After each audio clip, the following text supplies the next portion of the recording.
Netanagri is brought to you by Pagar Khata. Download the app now. कर्मचारियों की हाजिरी हो या वेतन, हाफ डे हो या नाइट ड्यूटी, सबका रखो पूरा हिसाब। पूरे स्टाफ को मैनेज करो एक साथ एक ही ऐप पर। डाउनलोड पगार खाता। अगर आपको पता चले कि आप के बाद आप नमस्ते, मेरा नाम सौरभ द्विवेदी है। आप लल्लन टॉप का वीकली पॉलिटिकल शो नेता नगरी देख रहे हैं, जिसमें हम सियासत के अलग अलग पहलुओं पर बात करते हैं। इसमें मेरे साथ होते हैं मेरे सहयोगी निखिल। निखिल, आपका एक लंबे ब्रेक के बाद फिर से स्वागत है नेता नगरी में। और उसी को लेकर के मैं आज सबसे पहले दर्शकों से बात करना चाहता था। श्वेतांक हमारे यहाँ सिनेमा करते हैं और उन्होंने एक बार मुझे ध्यान दिलाया कि हमारे यहाँ ललन इंडिया टुडे की जो इमारत है उसमें एक मेडिकल रूम भी है। जब आपको कोई मेडिकल इमरजेंसी होती है, आप ऑफिस के अंदर ही जा सकते हैं और आप एक वहां पे बैठे होते हैं अटेंडेंट, आप पहले उनसे मिलते हैं। तो उसके दरवाजे पर एक लाइन लिखी हुई, hits you harder than you think. उन्होंने ऐसे बता दिया, मैंने कहा ठीक है यार, ये एक अच्छा कोट है। वो मुझे मैं उसका मर्म कब समझा, वो अभी की बात है। मैं 1.5 महीना लगातार बाहर रह के आया, असम चला गया, बंगाल चला गया, गुजरात चला गया, महाराष्ट्र चला गया, एमपी से होते हुए दिल्ली आ गया। और पूरे टाइम मेरे दिमाग में यही बात थी कि यार अपने को कोविड पहले हो चुका है और नहीं है तो फिर नहीं होगा, देख लेंगे, यंग है, फिट है टाइप की चीजें। मैं उस मुगालते में था। लेकिन जो सबसे सेफ जगह मैं जब अपने घर में आकर के बैठा 2-3 दिन रहा, वहां मैं संक्रमण से ग्रसित हुआ। तो इस बीमारी को बिल्कुल लाइटली मत लीजिए। और इसी से नत्ती करके मैं ये रिक्वेस्ट करना चाहता हूँ हमारे तमाम दर्शकों से, टीके की कमी है, बहुत लोगों के पास एक्सेस नहीं है, उन्हें बिल्कुल इंतजार करना चाहिए अपने को सुरक्षित रखते हुए। लेकिन एक बहुत बड़ी संख्या है मेरे ही जानने पहचानने वाले लोगों में जिनके पास टीके का एक्सेस है, लेकिन वो किसी डर के चलते, भ्रम के चलते नहीं ले रहे हैं। तो प्लीज उस हेजिटेंसी से बाहर आइए। Unless you have a medical condition, तमाम टीके जो भारत में फिलहाल उपलब्ध हैं वो रीजनेबली सेफ हैं, तो आप उनको कंसिडर कर सकते हैं। सुरक्षित रहिए। ये बीमारी जितनी नॉर्मल लगती है उतनी है नहीं। नेता नगरी के इस सत्र में हम बात करेंगे 2 पहलुओं पर। पहला पहलू, भारतीय जनता पार्टी, देश की सत्तारूढ़ पार्टी और देश के सबसे बड़े प्रदेश उत्तर प्रदेश की सत्तारूढ़ पार्टी। कोविड की दूसरी वेव के बाद जो बीजेपी के सबसे बड़े कैंपेनर हैं, बीजेपी का सबसे बड़ा चेहरा है, और जिनको लेकर भारतीय जनता पार्टी आश्वस्त रहती है कि आखिरी में वो आएंगे और अगर बिसात कमजोर पड़ रही है तो दांव उलट जाएगा। ऐसे नरेंद्र मोदी, उनकी छवि पर क्या असर पड़ा है? भारतीय जनता पार्टी कोविड की दूसरी वेव के बाद अपनी रणनीति में किस तरह के बदलाव कर रही है, और खास तौर पर उत्तर प्रदेश के संदर्भ में जहां से 80 सांसद दिल्ली आते हैं, वहां पर क्या स्थिति है? योगी आदित्यनाथ की सरकार कैसा परफॉर्म कर रही है?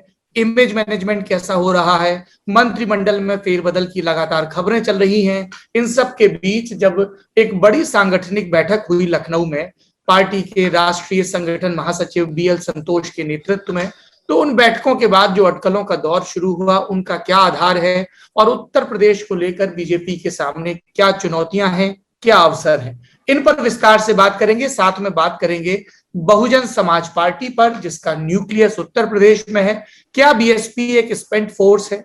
क्या मायावती एक हारी हुई लड़ाई लड़ रही हैं? लगातार 2012 से चुनाव हारने के बाद 12 हारी, 17 हारी, 14 और 19 का लोकसभा हारी, या रिवाइवल की गुंजाइश है?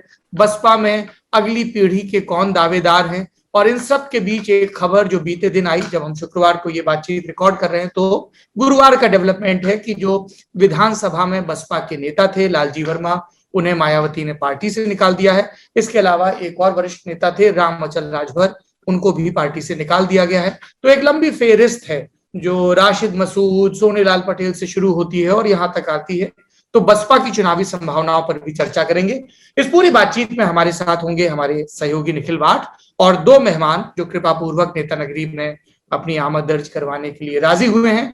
बद्री नारायण जी प्रयागराज स्थित गोविंद वल्लभ पंत सामाजिक अध्ययन संस्थान के निदेशक हैं। एक परिचय और है बद्री नारायण जी का, बल्कि 2। Badri Narayan ji right wing politics पर अपनी प्रखर टिप्पणियों के लिए जाने जाते हैं और इनकी अभी हाल ही में एक किताब आई, मैं आखिरी में भी रेकमेंड करूंगा, और जो इस वक्त मेरे हाथ में है, ये रिपब्लिक ऑफ हिंदुत्व, जल्द ही किताब वाला में आपको बातचीत दिखेगी। ये पेंगुइन से किताब है, हाउ द संघ इज रीशेपिंग इंडियन डेमोक्रेसी। इस किताब के लेखक और भी कई किताबों के काशीराम के ऊपर एक बहुत डिटेल्ड बायोग्राफी लिखी है बद्री नारायण जी ने। और बद्री नारायण जी का जो परिचय मेरे ही के सबसे करीब है वो इनका कवि स्वरूप वाला परिचय है। बद्री नारायण जी ने हाल ही में कुछ नई कविताएं लिखी जो आपको लल्लन टॉप पर पढ़ने को मिल जाएंगी। और मैं अपने प्रोड्यूसर साहब से दरख्वास्त करूंगा कि नेता नगरी के भी डिस्क्रिप्शन के लिंक में उन कविताओं का लिंक दें। बद्री नारायण जी, बहुत बहुत स्वागत है। धन्यवाद, धन्यवाद सौरभ जी, बहुत अच्छा लगा आपके शो में आकर के, आपसे बात करके हमेशा अच्छा लगता है। दूसरे मेहमान हैं हमारे मित्र और जिनकी राजनीतिक सूझबूझ और राजनीति के अध्ययन के लिए जिस किस्म की मेहनत और तैयारी की जरूरत है उसके सजीव वाहक संतोष कुमार जी। संतोष कुमार जी भारतीय जनता पार्टी की राजनीति पर लंबे समय से नजर रखे हुए हैं, इसके उतार चढ़ाव, इसके बदलाव। संतोष कुमार जी लेखक भी हैं और इनकी जो एक किताब मुझे सबसे दिलचस्प लगती है पढ़ने में वो 2019 के लोकसभा चुनाव पर है। और आपने बहुत सारी किताबें पढ़ी होंगी उन चुनाव पर, लेकिन इस किताब की खासियत ये है कि इसमें बीजेपी की इस चुनाव की तैयारियों के जो बारीक ब्यौरे हैं, चाहे वो डेटा के लेवल पर हो चाहे रणनीति के लेवल पर हो, संतोष कुमार जी ने उस किताब में विस्तार से लिखा है और हमने किताब वाला में इस पर बात भी की थी। संतोष कुमार जी, एक बार फिर से नेता नगरी में आपका बहुत बहुत स्वागत है। धन्यवाद। मैं मेरी स्मृति साथ नहीं दे रही, वो किताब प्रभात प्रकाशन का ही है? जी बिल्कुल, प्रभात प्रकाशन से, भारत कैसे हुआ मोदी में। भारत कैसे हुआ मोदी में, तो साथ दे रही है मतलब स्मृति। संतोष जी, पहला सवाल मेरा आपसे है और बहुत सीधा सवाल है, बिल्कुल चाय के नुक्कड़ पे जो सवाल पूछा जाता है, यूपी में क्या हो रहा है? सौरभ जी, बिल्कुल यूपी में जो भी हो रहा है इस वक्त वो मेरे जानकारी के मुताबिक और जो मैंने इसमें बातचीत की है उसके हिसाब से ये सिर्फ शोर है, इसमें कहीं कोई सत्यता अभी नहीं है। और मैं स्पष्ट तौर से ये बताना चाहूंगा कि यूपी में फिलहाल कोई नेतृत्व परिवर्तन होने नहीं जा रहा है।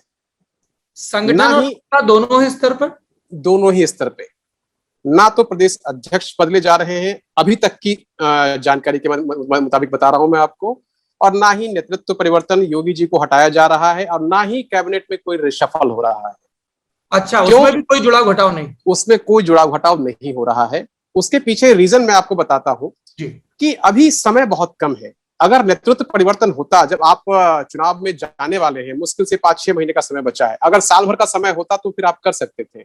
लेकिन अभी मान लीजिए अगर आपने कुछ लोगों को मंत्री बनाया, स्वाभाविक तौर से जिनको आप नहीं बनाएंगे वहां नाराजगी होगी, और जिनको बनाएंगे आप ये कहेंगे हम जैसे लोग ही, हम मीडिया में जो बैठे लोग हैं और बाकी लोग भी कहेंगे कि ये राजनीतिक लॉलीपॉप आपने कुछ ऐसा थमा दिया। तो अभी इसका कोई अभिप्राय नहीं है, मतलब इसका कोई औचित्य भी नहीं है कि आप ऐसा करें तो आपको बेनिफिट क्या होगा। मान लीजिए प्रदेश अध्यक्ष के तौर पे जो बार बार चल रहा है कि केशव प्रसाद मौर्य को ले आएंगे, लेकिन अगर अभी अगर उनको ले भी आएंगे तो फिर अभी 2-3 महीने में अपनी वो टीम बनाएंगे, फिर काम करेंगे, तो आखिर चुनाव कब लड़ेंगे? तो एज ऑफ नाउ जो पार्टी की स्ट्रेटजी है उसमें कहीं भी कोई बदलाव नहीं होने जा रहा है जी, जो मेरी जानकारी है अभी तक के हिसाब से। पर इतना हल्ला बरपा हुआ है, लखनऊ में बरपा हुआ था 2-4 दिन, और सब खबरें चल रही थी कि सुनील बंसल जो संगठन मंत्री हैं वो दिल्ली आए, फिर दत्तात्रेय होसबले जी की वहां पर विजिट होती है और सारी चीजों की, उनके पीछे क्या आधार था? बस ऐसी सुर्गेबाजी थी सियासत? निश्चित तौर से नहीं, इसमें दो तरह की चीजें हैं। एक तो कई बार जब चुनाव का मौसम आ गया है तो एक जो विपक्ष की ओर से भी बहुत सारी चीजें उठाई जाती हैं जिसको प्रोपगेट कह सकते हैं, या आप कह लीजिए उनकी एक रणनीति हो सकती है, वो मैं उसको प्रोपगेट नहीं कहूंगा, विपक्ष की रणनीति होगी अपनी वो। एक जो दूसरा अहम फैक्टर है वो इंटरनल, जो आप कहते हैं इंटरनली भी कुछ लोग इस चीज को हवा देने की स्थिति में, जिनको अभी तक जो मनमाफिक चीजें नहीं मिली है। तो ये दो रीजन है, एक तो विपक्ष की ओर से और दूसरा जो योगी जी से नाराज, योगी जी के कार्यशैली से नाराज और योगी जी के आसपास जो लोग हैं उनसे नाराज हो सकते हैं। ये मामला जो उठा है वहीं से उठा और ये बात आगे तक बढ़ी, और आगे बढ़ी तो निश्चित तौर से केंद्रीय नेतृत्व जब चुनाव के समय कोई ऐसी हलचल होती है, कोई ऐसी बातचीत होती है, तो उसका संज्ञान लेकर के उसका पटाक्षेप करना भी नेतृत्व का जो है एक उसकी सोच में रहता है, क्योंकि मान लीजिए आप योगी जी को हटाने की बात चल रही है, योगी जी अपने मुंह से नहीं कह सकते कि नहीं मुझे नहीं हटाया जा रहा है, क्योंकि अपने बारे में नहीं कह सकता, क्योंकि ये निर्णय जनरली आप भी जानते हैं कि पार्टी का एक सिस्टम है, पार्टी का संसदीय बोर्ड, मुख्यमंत्री को लेकर के पार्टी का संसदीय बोर्ड तय करता है, डिसीजन लेता है। तो निश्चित तौर से बीएल संतोष का जाना, जो संगठन मंत्री हैं, संगठन महामंत्री हैं केंद्रीय, और वहां जाकर के उन्होंने सारा फीडबैक लिया, और मुझे लगता है कि उस फीडबैक में ही ये सारा मैसेज दे, जो मैंने आपसे भी पहले बताया कि कहीं कुछ नहीं हो रहा, ये शोर है सिर्फ इस वक्त के लिए, और ये शोर को थामने की कोशिश थी वहां पे जाना उनका। मीटिंग के दौरान रात में जब ये सब अटकलें चल रही थी, तब बीएल संतोष के धड़ाधड़ ट्वीट आते हैं योगी आदित्यनाथ के नेतृत्व की प्रशंसा करते हुए, और बीच मीटिंग में मैसेज डिलीवर करने की ये अदा मुझे छत्तीसगढ़ के टिकट वितरण की याद दिलाती है। अगर आप मेरे दर्शकों को एक बार फिर से वो प्रसंग बता सकें। बिल्कुल, देखिए छत्तीसगढ़ में आपको याद है कि विधानसभा चुनाव 2018 का विधानसभा चुनाव बीजेपी के लिए एक सेटबैक था, जिसमें कि 3 राज्य आप लूज कर गए थे, छत्तीसगढ़, राजस्थान और मध्य प्रदेश, जो इंपॉर्टेंट पिलर था आपका। तो ये था कि छत्तीसगढ़, राजस्थान और मध्य प्रदेश की जो हार थी, आपने भी चुनाव कवरेज किया था, आपको भी याद होगा, छत्तीसगढ़ और मध्य प्रदेश और राजस्थान में जो हार थी उसमें वोट शेयर में बहुत ज्यादा अंतर नहीं था। मतलब इवन मुझे लगता है कि मध्य प्रदेश में वोट शेयर कांग्रेस से 0.2% ज्यादा ही था बीजेपी का।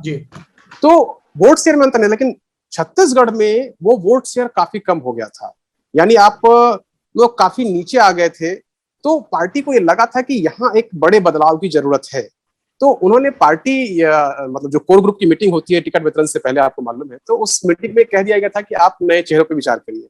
लेकिन क्या है कि कोर ग्रुप जो बैठता है उसमें स्टेट लीडरशिप होती है। अब स्टेट लीडरशिप में सीएम और बाकी लोग होते हैं, तो कुछ जो नाम थे वो नहीं हटाया गया। खासतौर से आप रमन सिंह के बेटे अभिषेक सिंह की बात कर रहा हूं मैं, वो भी नाम मौजूद था। तो राजनांदगांव से सांसद थे। हाँ, तो दोबारा जब पैनल आया तो उसमें कुछ पुराने नाम दिखे। जब दिखा तो सीईसी की मीटिंग में तब के राष्ट्रीय अध्यक्ष अमित शाह ने कहा, जो उस समय छत्तीसगढ़ के प्रभारी महासचिव डॉक्टर अनिल जैन को, कि अब आप जाइए और मीडिया में जाके बोलिए। तो वो नीचे आए और उन्होंने बयान दिया कि नए सिरे से वो लिस्ट आएगी, और फिर वहां पूरा सभी मतलब जितने भी सिटिंग है उनको हटाने का निर्णय ले लिया गया है, नए चेहरे आएंगे वहां से। तो ये पार्टी की स्ट्रेटजी का जो पार्ट होता है, जो आप लोग चर्चा कर रहे हैं, तो उसी सोच के तहत वो बयान भी हुआ था। और अभी जो आप ये जो कंट्रोल की बात अब कर रहे हैं, जो उन्होंने बीएल संतोष ने लगातार ट्वीट्स किए और जो चीजें वहां बनी, तो मुझे लगता है कि इस समय पार्टी को भी ये लग रहा है कि अभी अगर हमने कुछ बदलाव किया, बदलाव का मतलब क्या होता है, आप कहीं ना कहीं कुछ एक्सेप्ट कर रहे हैं, कहीं ना कहीं कोई गलती आपको लग रहा है कि कहीं कुछ गलत हो रहा है, जिसको आप एक्सेप्ट करेंगे। यूपी जैसे स्टेट में सेंटर के लिए ऐसा कर पाना, सेंट्रल लीडरशिप के लिए ऐसा कर पाना, अभी आपने कहा कि सबसे बड़ा स्टेट, आपने अभी इंट्रोडक्शन में कहा कि 80 सीटों वाला स्टेट है। आप याद करिए कि अभी 48 सीटों वाला महाराष्ट्र आपके पास नहीं है, 42 सीटों वाला बंगाल आपके पास नहीं है, और 80 सीट अगर इसको आप मिला देंगे तो अमूमन 170 सीटों के आसपास होता है। यानी कहीं ना कहीं अगर अंक गणित को आप देखें तो वो उधर ज्यादा स्ट्रांग दिख जाएगा। ऐसे में बीजेपी के लिए सबसे बड़ी लड़ाई भी है और बड़ी चुनौती भी है कि इस 80 सीट वाले किले को मजबूत रखना है। मजबूत ही नहीं, मतलब जितना अभी है उससे भी स्ट्रांग बना के रखना है। ये पार्टी की रणनीति है, पार्टी की सोच है। इसलिए कहीं भी अपनी ओर से पार्टी ये नहीं एक्सेप्ट करेगी पब्लिक प्लेटफॉर्म पे कि हाँ हमसे कोई चूक हो रही है या हमसे कोई गलती हो रही है। हाँ, इसमें कहीं कोई कमी है तो इंटरनली पार्टी अपनी ओर से जो करेक्टिव मेजर्स होते हैं वो लेती है और उसको किया जा रहा है। जी बद्रीनारायण जी, अगला सवाल मेरा आपसे है। चुनावी टैक्टिक्स के स्तर पर हम लोग लंबे समय से राजनीति विज्ञान के विद्यार्थी के तौर पर देखते आए हैं कि उत्तर प्रदेश सामाजिक पहचान की जो राजनीति है उसकी सबसे बड़ी प्रयोगशाला रहा है।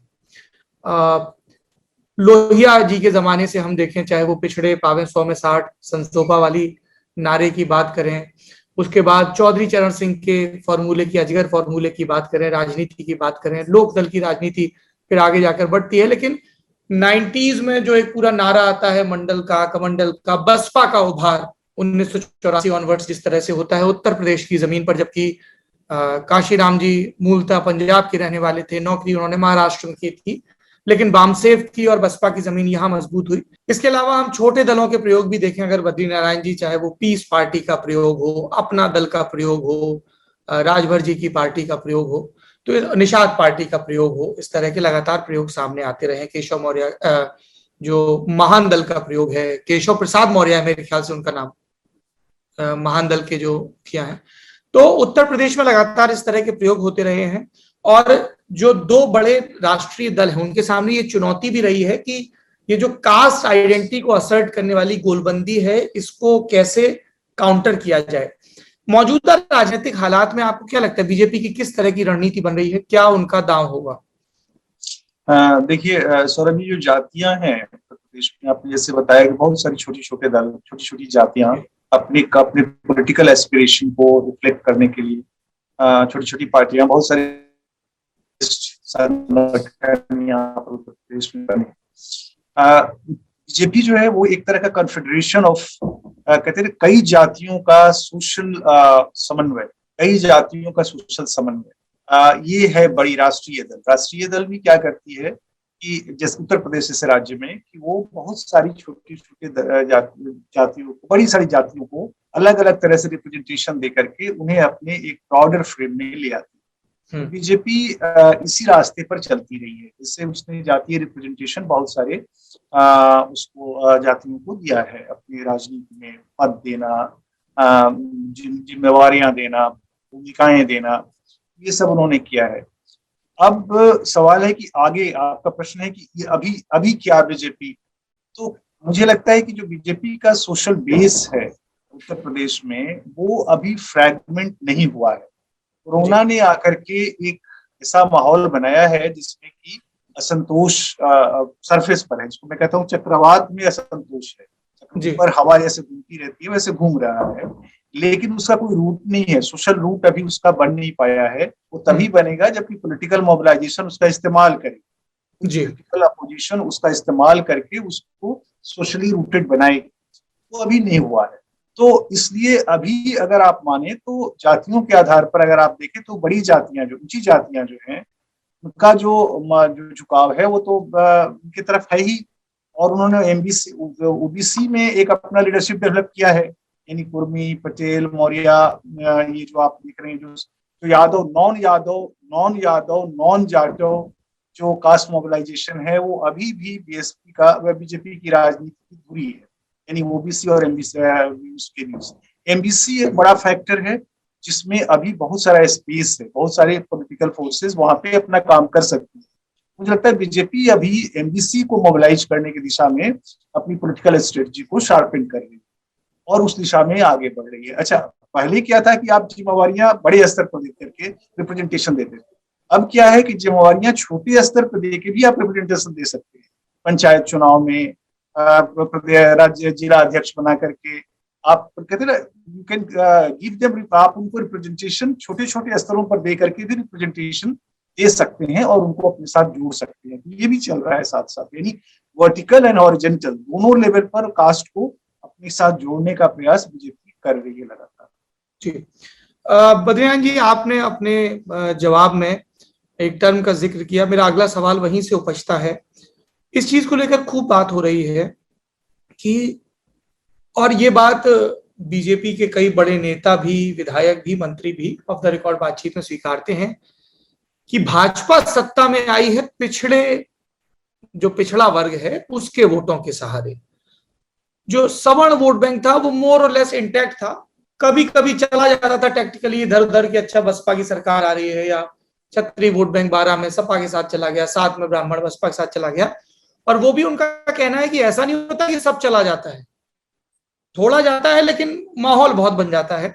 उन्होंने कहा कि 2014 में नरेंद्र मोदी जी आते हैं सामने, और नरेंद्र मोदी जी खुद एक पिछड़े वर्ग आते हैं और उस आइडेंटिटी को असर्ट भी करते हैं, गरीब पृष्ठभूमि की आइडेंटिटी को भी और कास्ट आइडेंटिटी को भी सटल ढंग से।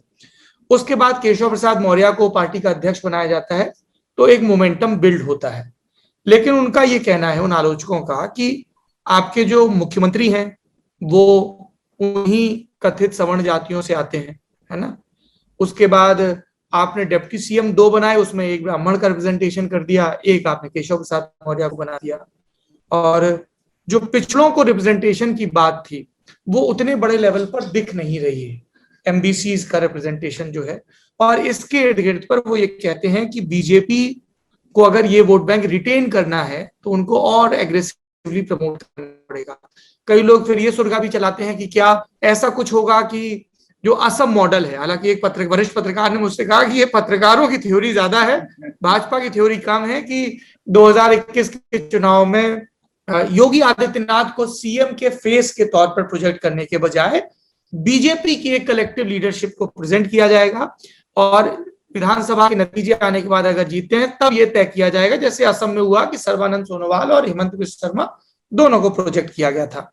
तो आपको लगता है संतोष जी कि बीजेपी के अंदर हम श्योर इस चीज को लेकर मंथन भी हो रहा होगा कि हमने जिन एमबीसी कास्ट को या नॉन जाटव कास्ट को टैप किया है, जो हाथरस में घटना हुई उसको मोबिलाइज करने की कोशिश की विपक्षी पार्टियों ने, कांग्रेस ने, सबने, तो इसको लेकर क्या चिंताएं और क्या रणनीति है पार्टी के अंदर?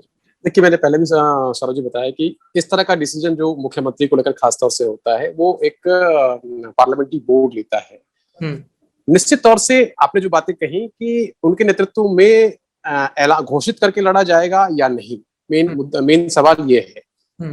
मुझे अभी लगता है कि हो सकता है, क्योंकि जनरली ये माना जाता है कि जो सीएम है, सिटिंग सीएम है, वो मतलब अघोषित तौर से भी वो सीएम कैंडिडेट ही होता है, उसी के नेतृत्व में चुनाव लड़ा जाता है जनरली जी। तो मुझे ये लग रहा है कि पार्टी की ये स्ट्रेटजी जरूर हो सकती है कि अगली बार जब हम चुनाव लड़े तो पहले से घोषित करके ना करके एक कलेक्टिव लीडरशिप के तहत जा सकती है पार्टी। लेकिन ये डिसीजन अभी पार्टी में कोई फाइनल अभी नहीं हुआ है। चर्चा इस बात की जरूर है, इसको लेकर के कोई मतलब कह सकते हैं मतलब असहमति नहीं है। दूसरी बात की जो आप चुनाव में जो कास्ट इक्वेशन की आप बात कर रहे थे, तो बीजेपी की मैं मतलब एक दो चीजें मैं बताना चाहूंगा कि पहले 2017 में पार्टी ने चुनाव लड़ा तो उस समय पार्टी विपक्ष में थी, बीजेपी सत्ता में नहीं थी। तो जब आप विपक्ष में रहते हुए चुनाव की कोई व्यूह रचना करते हैं तो वो एक अलग तरीके की होती है, और जब सत्ता में होते हैं तो उसकी व्यूह रचना अलग होती है, इसमें कोई शक नहीं है। इस बार पार्टी की स्ट्रेटजी बिल्कुल बदली हुई होगी, क्योंकि पिछली बार आपने एक 14 साल का आपका वनवास भी था और वहां एक सिटिंग सरकार थी, उसके खिलाफ आप लड़ रहे थे, तो आपने एक अलग रचना बनाई थी। बीजेपी की जो पूरी स्ट्रेटजी, जैसा अभी बद्रीनारायण जी बता रहे थे, बीजेपी अपनी पूरी रणनीति जो है यूपी में जब बनाती है तो वो 60% वोट पे बनाती है, 40% को वो अमूमन माइनस करके ही चलती है। 60% पे जिसमें नॉन जाटव, फॉरवर्ड क्लास और बैकवर्ड क्लास, जिसकी बात अभी हो रही थी, बाकी जो 40% है जिसमें कि 10% जाटव, 10% यादव लगभग और 20% के आसपास जो है मुस्लिम्स कम्युनिटी है। तो ये उनको जो स्ट्रेटजी बनाते हैं, मतलब ये नहीं कहूँ रिप्रेजेंटेशन नहीं देते हैं या उनको साइड करके चलते हैं, लेकिन जब स्ट्रेटजी मेकिंग होती है उनकी कि हमको मोटा मोटा कैसे लेके चलना है पूरी स्ट्रेटजी को, तो ये 60% को लेकर के चलते हैं पूरी तरीके से। उनकी लड़ाई ही 60% पे ही अपना वो सेटअप रखते हैं पूरी तरीके से। तो अगर दोनों चुनाव में मैं बता रहा हूँ कि पिछली बार क्या था कि आप विपक्ष के रूप में लड़े, इस बार अगर आप लड़ेंगे तो व्यूह रचना क्या होगी। यूपी में 1,63,000 बूथ है, जिसपे अमूमन 1,48,000 पे बीजेपी का स्ट्रॉन्ग अपना एक बूथ रिप्रेजेंटेशन है। बंगाल में वो चीज नहीं था। तो बीजेपी किसी भी सूरत में ये नहीं चाहेगी कि हमारी जो स्थिति है कि बंगाल जैसी हो जाए या बंगाल रिपीट हो जाए, वो स्थिति कम से कम यूपी में नहीं है संगठन के मामले में और बूथ लेवल के मामले में। लेकिन पिछली बार जैसे अमित शाह जी लगातार कहते रहे कि बूथ जीता चुनाव जीता, लेकिन इस बार जो यूपी का चुनाव होगा उसमें बूथ का रोल बहुत बहुत अधिक नहीं होगा। बूथ का रोल जो अगर मैं आपको बताऊं तो 25% बूथ का रोल होगा। 25% भूमिका जो प्राइम मिनिस्टर नरेंद्र मोदी की छवि है, जो उनका क्रेज है, उसको लेकर के 25% होगा। लेकिन 50% लड़ाई स्टेट गवर्नमेंट की जो अपनी एक्टिविटीज है, जो उनकी उपलब्धियां कह लें या जो उनके कामकाज है, ये टोटल मतलब लगभग इस बार की जो व्यूह रचना बीजेपी की होगी वो इस अंकगणित के आधार पे होगी, 25% एंड 50%। इसके आधार पे बीजेपी आगे बढ़ेगी। और अभी जो मैंने कहा कि नेतृत्व परिवर्तन या बाकी चीजें नहीं होने जा रही, वो उसके पीछे रीजन ये है कि पार्टी ने चुनावी स्ट्रेटजी को यहां से आगे बढ़ाना शुरू कर दिया है। पार्टी चुनावी मोड में आने लगी है और आपको, मुझे लगता है कि ये जून चल रहा है, जुलाई से आपको एक्टिविटीज भी दिखने लगेंगी। मेरे साथी निखिल जी, कुछ उनकी उत्सुकताएं थी कांग्रेस और सपा की रणनीति को लेकर उत्तर प्रदेश में। निखिल, मैं वो भी मैं जानना ही चाहता हूँ। उससे पहले मेरा संतोष जी से एक क्वेश्चन था। संतोष जी ने जब आप पहला क्वेश्चन आपने किया था और वो बता रहे थे कि मीटिंग्स कैसे हो रही थी, और उन्होंने एक थीसिस भी रखी कि उन्हें क्या लगता है कि इन मीटिंग्स के पीछे क्या हो सकता है। उन्होंने दो बड़ी चीजें कही कि एक चीज तो पार्टी वो काउंटर करना चाहती है जो यूपी का और नेशनल ऑपोजिशन है, वो जो बातें कर रहा है उसको वो लोग अकोमोडेट करना चाहते हैं। और दूसरा उन्होंने कहा इंटरनल फीडबैक। मैं चाहता हूं सर कि आप ये इंटरनल फीडबैक वाली बात को थोड़ा इलैबोरेट करें, किस तरह का फीडबैक है, क्योंकि बहुत निकल मीटिंग के अंदर क्या बात होती है ये नेशनल प्रेस में तो कम से कम बहुत ही कम आया है कि असंतोष है या कोई शिकायतें हैं या एक्सेस का या डिलीवरी का क्या क्या इशू है। अंदर जब बात होती है पार्टी के अधिकार, मतलब जो कार्यकर्ता हैं या विधायक हैं या ऑफिस बेयरर्स हैं, तो उन्होंने जो नेशनल लीडरशिप पहुंची वहां पे, उन्होंने उनसे क्या कहा? क्या इस बारे में कोई जानकारी है सर? मैंने दो रीजन बताया। इंटरनल फीडबैक नहीं था वो, मैं कह रहा हूँ कि एक विपक्ष का एक अपना एजेंडा, और दूसरा कि पार्टी में जो उनसे नाराज लोग हैं वो ऐसी हवा फैलाना, बात करना कि भाई सरकार में नेतृत्व परिवर्तन होने जा रहा है, संगठन ऐसा करने जा रहा है। एक जो र्यूमर्स उड़ाना जिसको कह सकते हैं, अभी के संदर्भ में मैं उसको र्यूमर्स ही कहूंगा, क्योंकि मैं आपको अभी तक की जानकारी बता रहा हूँ। इस समय की एक क्लियर कट जानकारी है कि कोई नेतृत्व परिवर्तन नहीं, और जितना भी पीछे हुआ उसके पीछे सिर्फ र्यूमर्स, जो पार्टी में योगी अगेंस्ट ग्रुप है उनकी ओर से, और एक विपक्ष का अपना एजेंडा। ये दो रीजन थे। जी निखिल जी, तो जो नोट्स वो बना करके दिल्ली ले गए हैं उनमें मतलब उनमें क्या होने की संभावना ज्यादा है आपके हिसाब से? मतलब एक कंटिन्यूटी वाली बात तो आप कह ही चुके हैं कि कुछ चेंज नहीं होने वाला है। क्या कोई भी ऐसा फीडबैक है पॉजिटिव नेगेटिव जो चीज, क्योंकि अभी खत्म ही हो रहा है कार्यकाल? नहीं, दो तीन चीजें होंगी इसमें। एक तो पार्टी इलेक्शन मोड में आ गई है, मैंने आपसे बोला कि जुलाई से इनकी एक्टिविटीज आपको दिखने लगेंगी। इसमें एक चीज जो बहुत इंपॉर्टेंट हो रहा है कि कोविड काल में जिस तरह की चीजें आई हैं, और खासतौर से सेकंड वेव में जिस तरह से एक कह सकते हैं कि थोड़ी बहुत इमेज को लेकर के सवाल आया और बातचीत हुई, तो ये एक स्ट्रेटजी बन रही है। मतलब उसको मैं पूरी तरीके से अभी कंफर्म नहीं कर पाऊंगा, लेकिन जो मेरी जानकारी है उसके हिसाब से कि जब अब हम जो ग्राउंड पे लोगों को भेजेंगे तो हम संगठन के लोगों को ज्यादा भेजेंगे। संगठन के लोग ज्यादा जाएंगे सरकार के बनस्पत, यानी सरकार के जो लोग हैं, क्योंकि सरकार के लोगों से, सरकार में बैठे हुए जो कुछ व्यक्ति हैं उनसे नाराजगी हो सकती है। कई बार जब पद पे आदमी ऊपर बैठा होता है और उसको कुछ लोग अप्रोच करते हैं तो वो एक्सेसिबल नहीं हो पाते होंगे, या कुछ वो उनकी ओर से मदद नहीं मिलती है, तो नाराजगी ज्यादातर सरकार में बैठे हुए मंत्रियों से, सरकार में बैठे हुए लोगों से हो सकती है।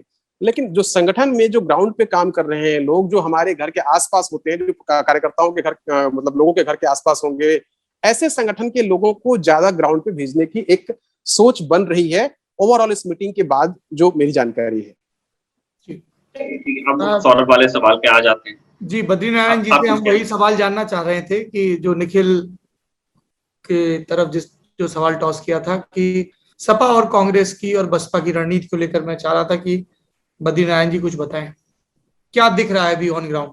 देखिए, ऑन ग्राउंड अगर आप देखें तो सपा वैसे दो लेवल है सपा को समझने का। एक जो सपा का जो लोकल ऑर्गेनाइजेशन है वो उसकी अपनी एक्टिविटीज, लोकल ऑर्गेनाइजेशन की एक्टिविटीज सपा की तो बड़ी है। इधर करीब जब से ये कोरोना का चला है, तो कोरोना में इनको भी एक स्पेस दिख रहा है कि इससे हम अपने को मोबिलाइज कर सकते हैं, एक तरह से रीबिल्ड कर सकते हैं। सपा एक तरह से निराशा की फीस से गुजर रहा था एक खास तरह से, उसको रीबिल्ड करने का एक मौका मिला है।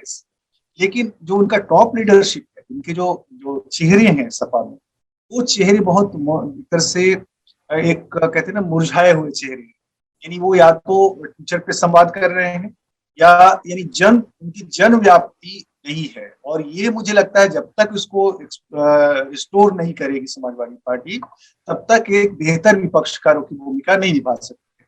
कांग्रेस में उल्टा है, कांग्रेस में जो टॉप लीडरशिप है वो लगातार विजिबल है, वो अपने सोशल मीडिया, ये प्रियंका गांधी उस पूरे डिबेट को, डिस्कोर्स को लीड कर रही है।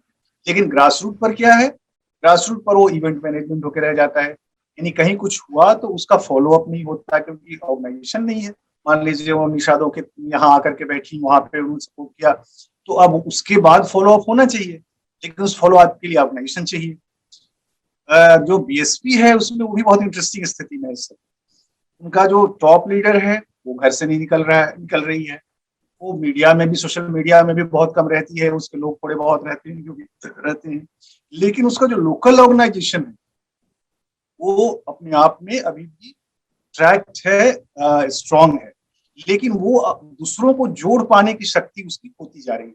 यानी बीएसपी की शक्ति क्या होती थी कि जैसे एक खूंटा होता है, खूंटा के अराउंड सारे और खूंटे छोटे छोटे इकट्ठे हो जाते हैं, और यही उनका, और तो वो है, मान लीजिए जाटो बेस उनका अभी भी इंटैक्ट है। यानी चंद्रशेखर आजाद के इतने प्रयास के बावजूद ये हम सब देखेंगे कि जो मेजोरिटी ऑफ जाटो है वो मायावती को वोट करेगी, लेकिन उसके साथ जो दूसरी जातियों का समन्वय है, जुड़ाव है, वो उसका तरीका ये सोचते हैं कि टिकट दे देंगे दूसरी जाति कैंडिडेट को, उसके साथ और आ जाएंगे। यानी हमारे जाटों बेस के साथ दूसरी जातियां जिनको हम टिकट देंगे उनका जो सपोर्टर है वो जुड़ जाएगा और हम जीत जाएंगे।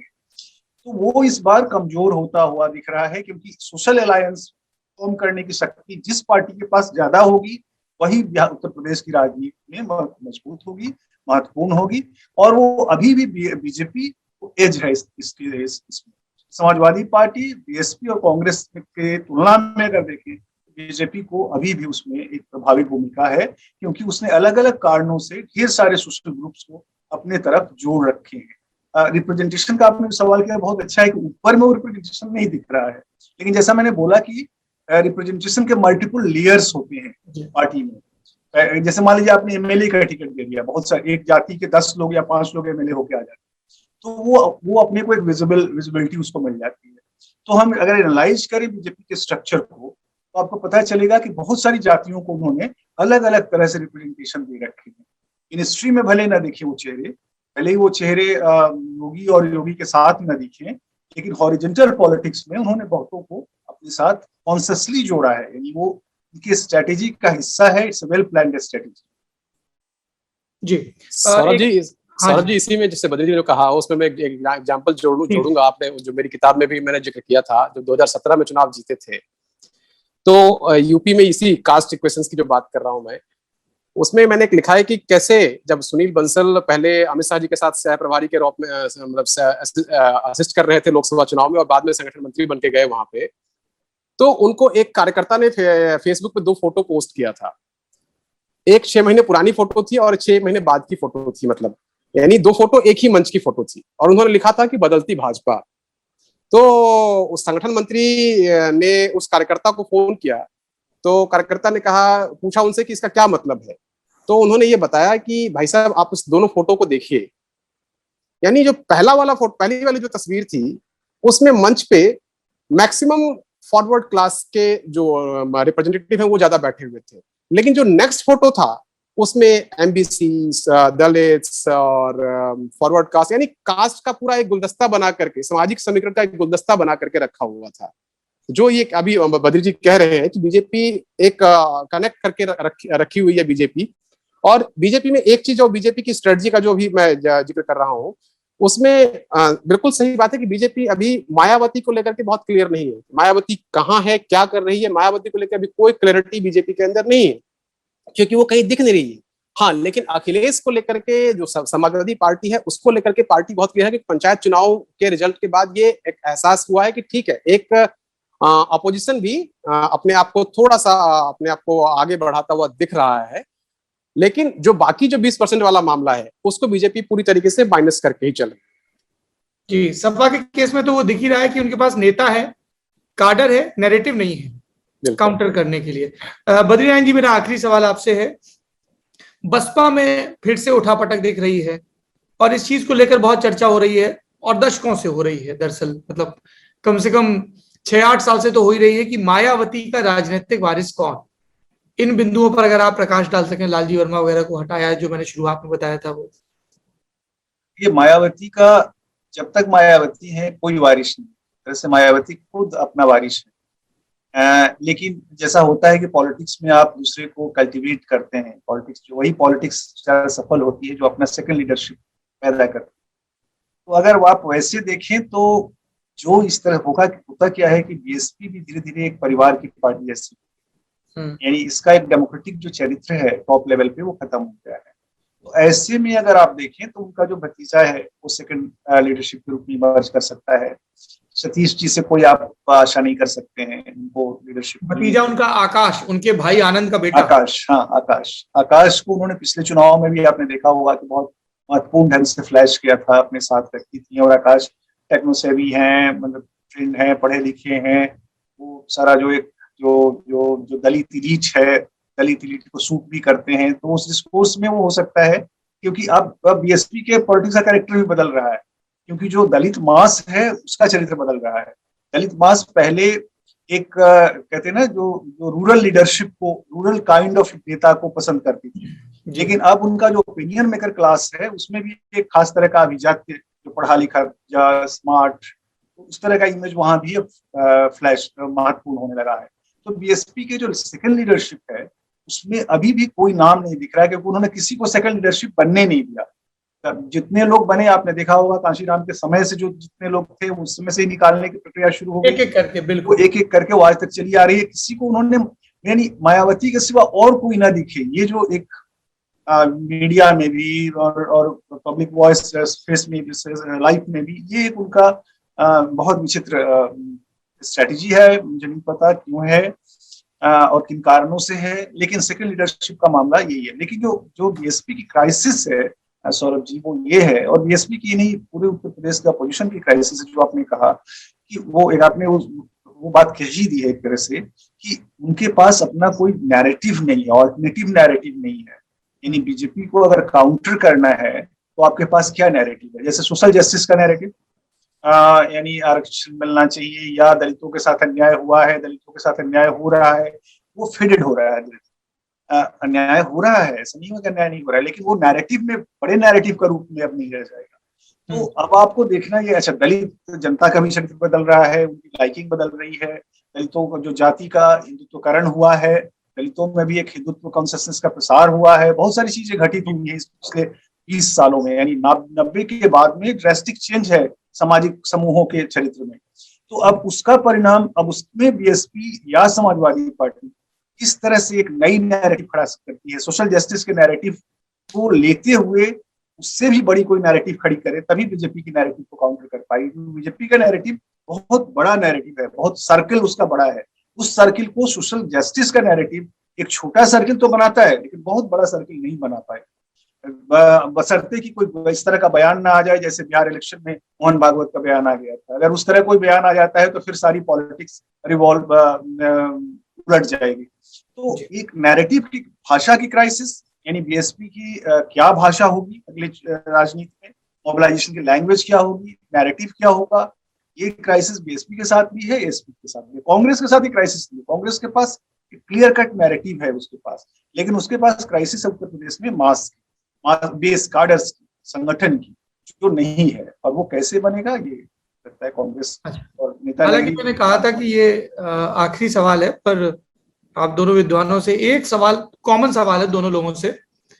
संतोष जी, समय है 5 मिनट का? बिल्कुल। ये अगर हम फेज देखें जो इलेक्शन की होते हैं, तो वेस्टर्न यूपी से इलेक्शन शुरू होता है। किसान आंदोलन का जो असर है वो हमें पंजाब, हरियाणा और पश्चिमी उत्तर प्रदेश में नजर आता है। पश्चिमी उत्तर प्रदेश से ही, चाहे 2014 का चुनाव हो, मुजफ्फरनगर के दंगों के बाद जो एक रीअरेंजमेंट हुआ कास्ट पॉलिटिक्स का, या और भी नैरेटिव थे, सिर्फ वही एक नहीं था, 2017 के चुनाव की बात हो सब, तो क्या इसको लेकर भी कुछ बीजेपी को सशंकित होना चाहिए कि वेस्टर्न यूपी में उन्हें नए सिरे से चुनौतियों का सामना करना पड़ेगा किसान आंदोलन के आलोक में? इसको लेकर पार्टी में अंदर खाने किस तरह की चर्चा है संतोष जी? सौरभ जी, देखिए, किसान आंदोलन को लेकर बहुत स्पष्ट है। जब आंदोलन चल रहा था स्टार्टिंग में, आपको याद होगा, और प्राइम मिनिस्टर ने लोकसभा और राज्यसभा के अंदर जब अपने संबोधन किए थे, मैसेज बहुत क्लियर था उनका। स्पष्ट तौर से है कि हमने जो किसानों के हित में काम किए हैं, और ये जो आंदोलन हो रहा है, उनका ये मानना है पार्टी का कि ये कहीं ना कहीं एक प्रायोजित तरीके से किया गया है। इसमें उनका ये मानना है कि जो वाजिब सवाल उठाए जा रहे हैं इवन जो मीटिंग्स, जो विज्ञान भवन में जो कई राउंड्स की जब मीटिंग्स चली, उसमें भी बिल्स पे जो आपत्ति है वो पूरी तरीके से गवर्नमेंट के सामने नहीं आ पाई कि हाँ भाई ये प्रावधान बदल दीजिए। उसमें कहीं भी इस तरह की चीजें नहीं है। तो पार्टी की ओर से सिर्फ ये है कि हमको अपनी ओर से जो हमारा नैरेटिव है, हम जो अपनी बात कह रहे हैं, वो हम बहुत जोरदार तरीके से रखें, हम लोगों को कन्विंस करें। अगर आप आज के समय में सोशल मीडिया देखें या बीजेपी की और भी स्ट्रेटजी या प्रधानमंत्री के स्पीचेस को आप देखिए, लगातार किसानों को लेकर जब भी बात होती है वो बार बार एक चीज का जिक्र करते हैं कि इस बार हमने एमएसपी पे रिकॉर्ड खरीद की, हमने खास तौर से इतने किसानों को इतना दिया। उसमें खास तौर से पंजाब का जिक्र होता है, पंजाब के किसानों को इतने पे हमने सब कुछ दिया। तो बार बार उसका जिक्र हो रहा है गवर्नमेंट फोरम से। और गवर्नमेंट खास तौर से मैं एक चीज बताऊंगा कि किसानों को लेकर के जो नीति है सरकार की, अगर आप देखेंगे तो सरकार अपनी ओर से ये बताना, सरकार और पार्टी दोनों ये बताना चाह रही है कि किसानों के साथ हर स्टेज में बीजेपी या सरकार कैसे खड़ी है। कि जब बुआई से पहले हम आपको क्या देते हैं, जैसे वो सॉइल हेल्थ कार्ड वाली बात करते हैं, उसके बाद जो से फाइनेंस की व्यवस्था करते हैं, बुआई के दौरान क्या देते हैं, तो पीएम किसान सम्मान निधि है, फिर कुछ हेल्पलाइंस नंबर दिए हुए हैं फसल के लिए, बीज के लिए 2000 रुपये जो सम्मान निधि बताया मैंने ये। फिर फसल के बाद क्या, मतलब बुआई के बाद क्या, तो बुआई के बाद जो है जब फसल कटने का समय आता है तो हम उसका जो है वो फसल बीमा है, ई नाम जैसे पोर्टल जैसे किसानों को उस बाजार से जोड़ रखा है। तो कुछ ऐसी चीजें हैं जो ये सरकार अपनी ओर से कि हमारे उनका ये मानना है कि हमारे पास दिखाने को बहुत कुछ है, लेकिन अभी जानबूझ के कुछ लोगों ने मिल करके उसको बरगलाया है कुछ लोगों को, और इसलिए किसान आंदोलन इतना आगे है। बीजेपी अपनी ओर से इन सब चीजों को जो उन्होंने काम किए हैं और जो काम किए जा रहे हैं उस नैरेटिव्स को लेकर के एक कन्विंस करने की कोशिश करेगी।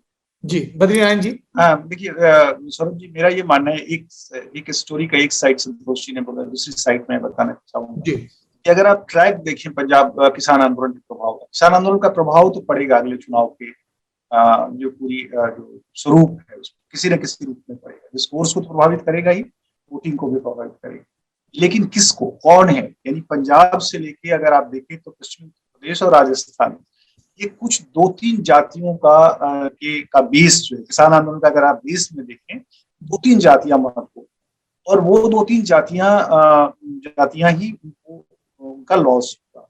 उस लॉस को भरने के लिए जो जातीय कहते हैं ना, जाति को जाति से काटे, यानी फिर वो वहां पर जाति का कैंडिडेट लड़ेगा और जातीय कैंडिडेट लड़ेगा तो उस लॉस को वो रिकवर करने की कोशिश करेंगे।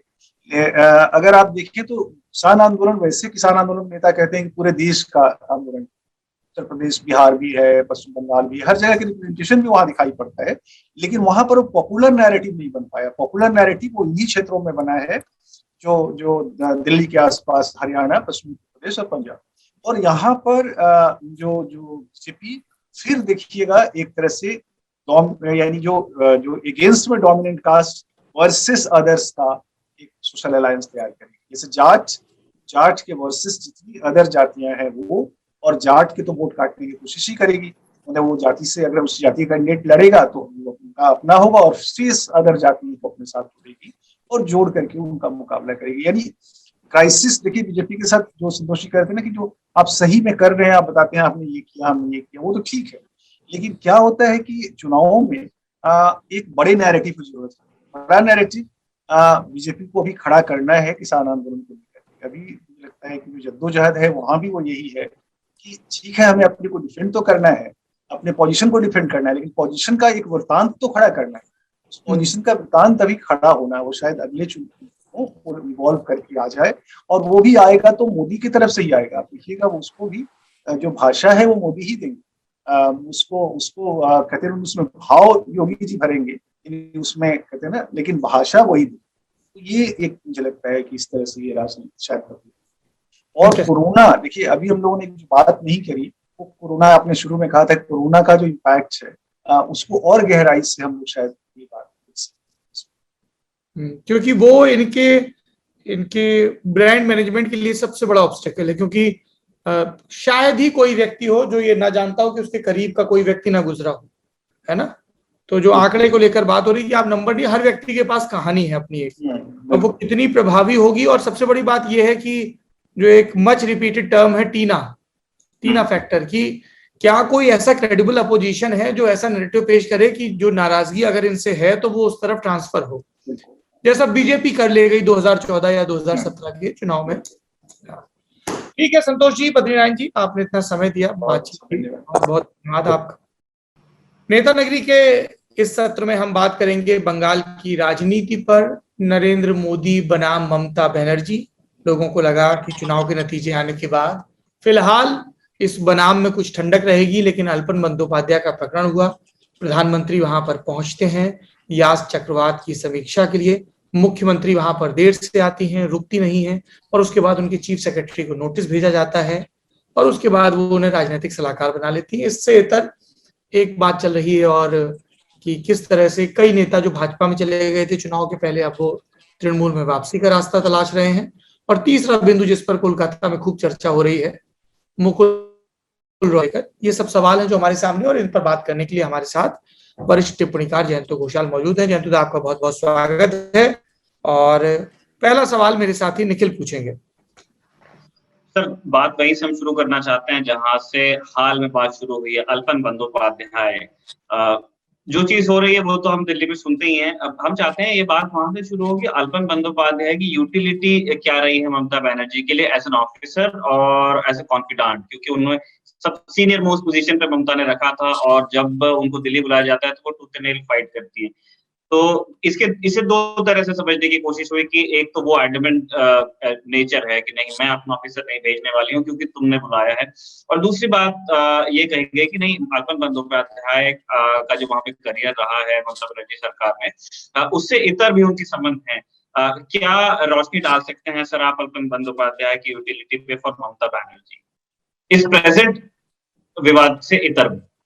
देखिए, मैं आपको ये कहना चाहूंगा कि अल्पन बंदोपाध्याय के जो इशू आज जो सेंटर और स्टेट, बीजेपी और ममता, ये जो रिफ्ट, ये जो लड़ाई, इसके जो एकदम मुद्दा बन गया, इसमें जो आप पूछ रहे हैं कि अल्पन बंदोपाध्याय स्पेसिफिक मतलब उनकी यूटिलिटी क्या है और अल्पन बंदोपाध्याय के लिए क्यों ऐसे कर रहे हैं, मुझे लगता है, मेरा जो परसेप्शन है कि ये actually Alapan Bandyopadhyay is not the issue.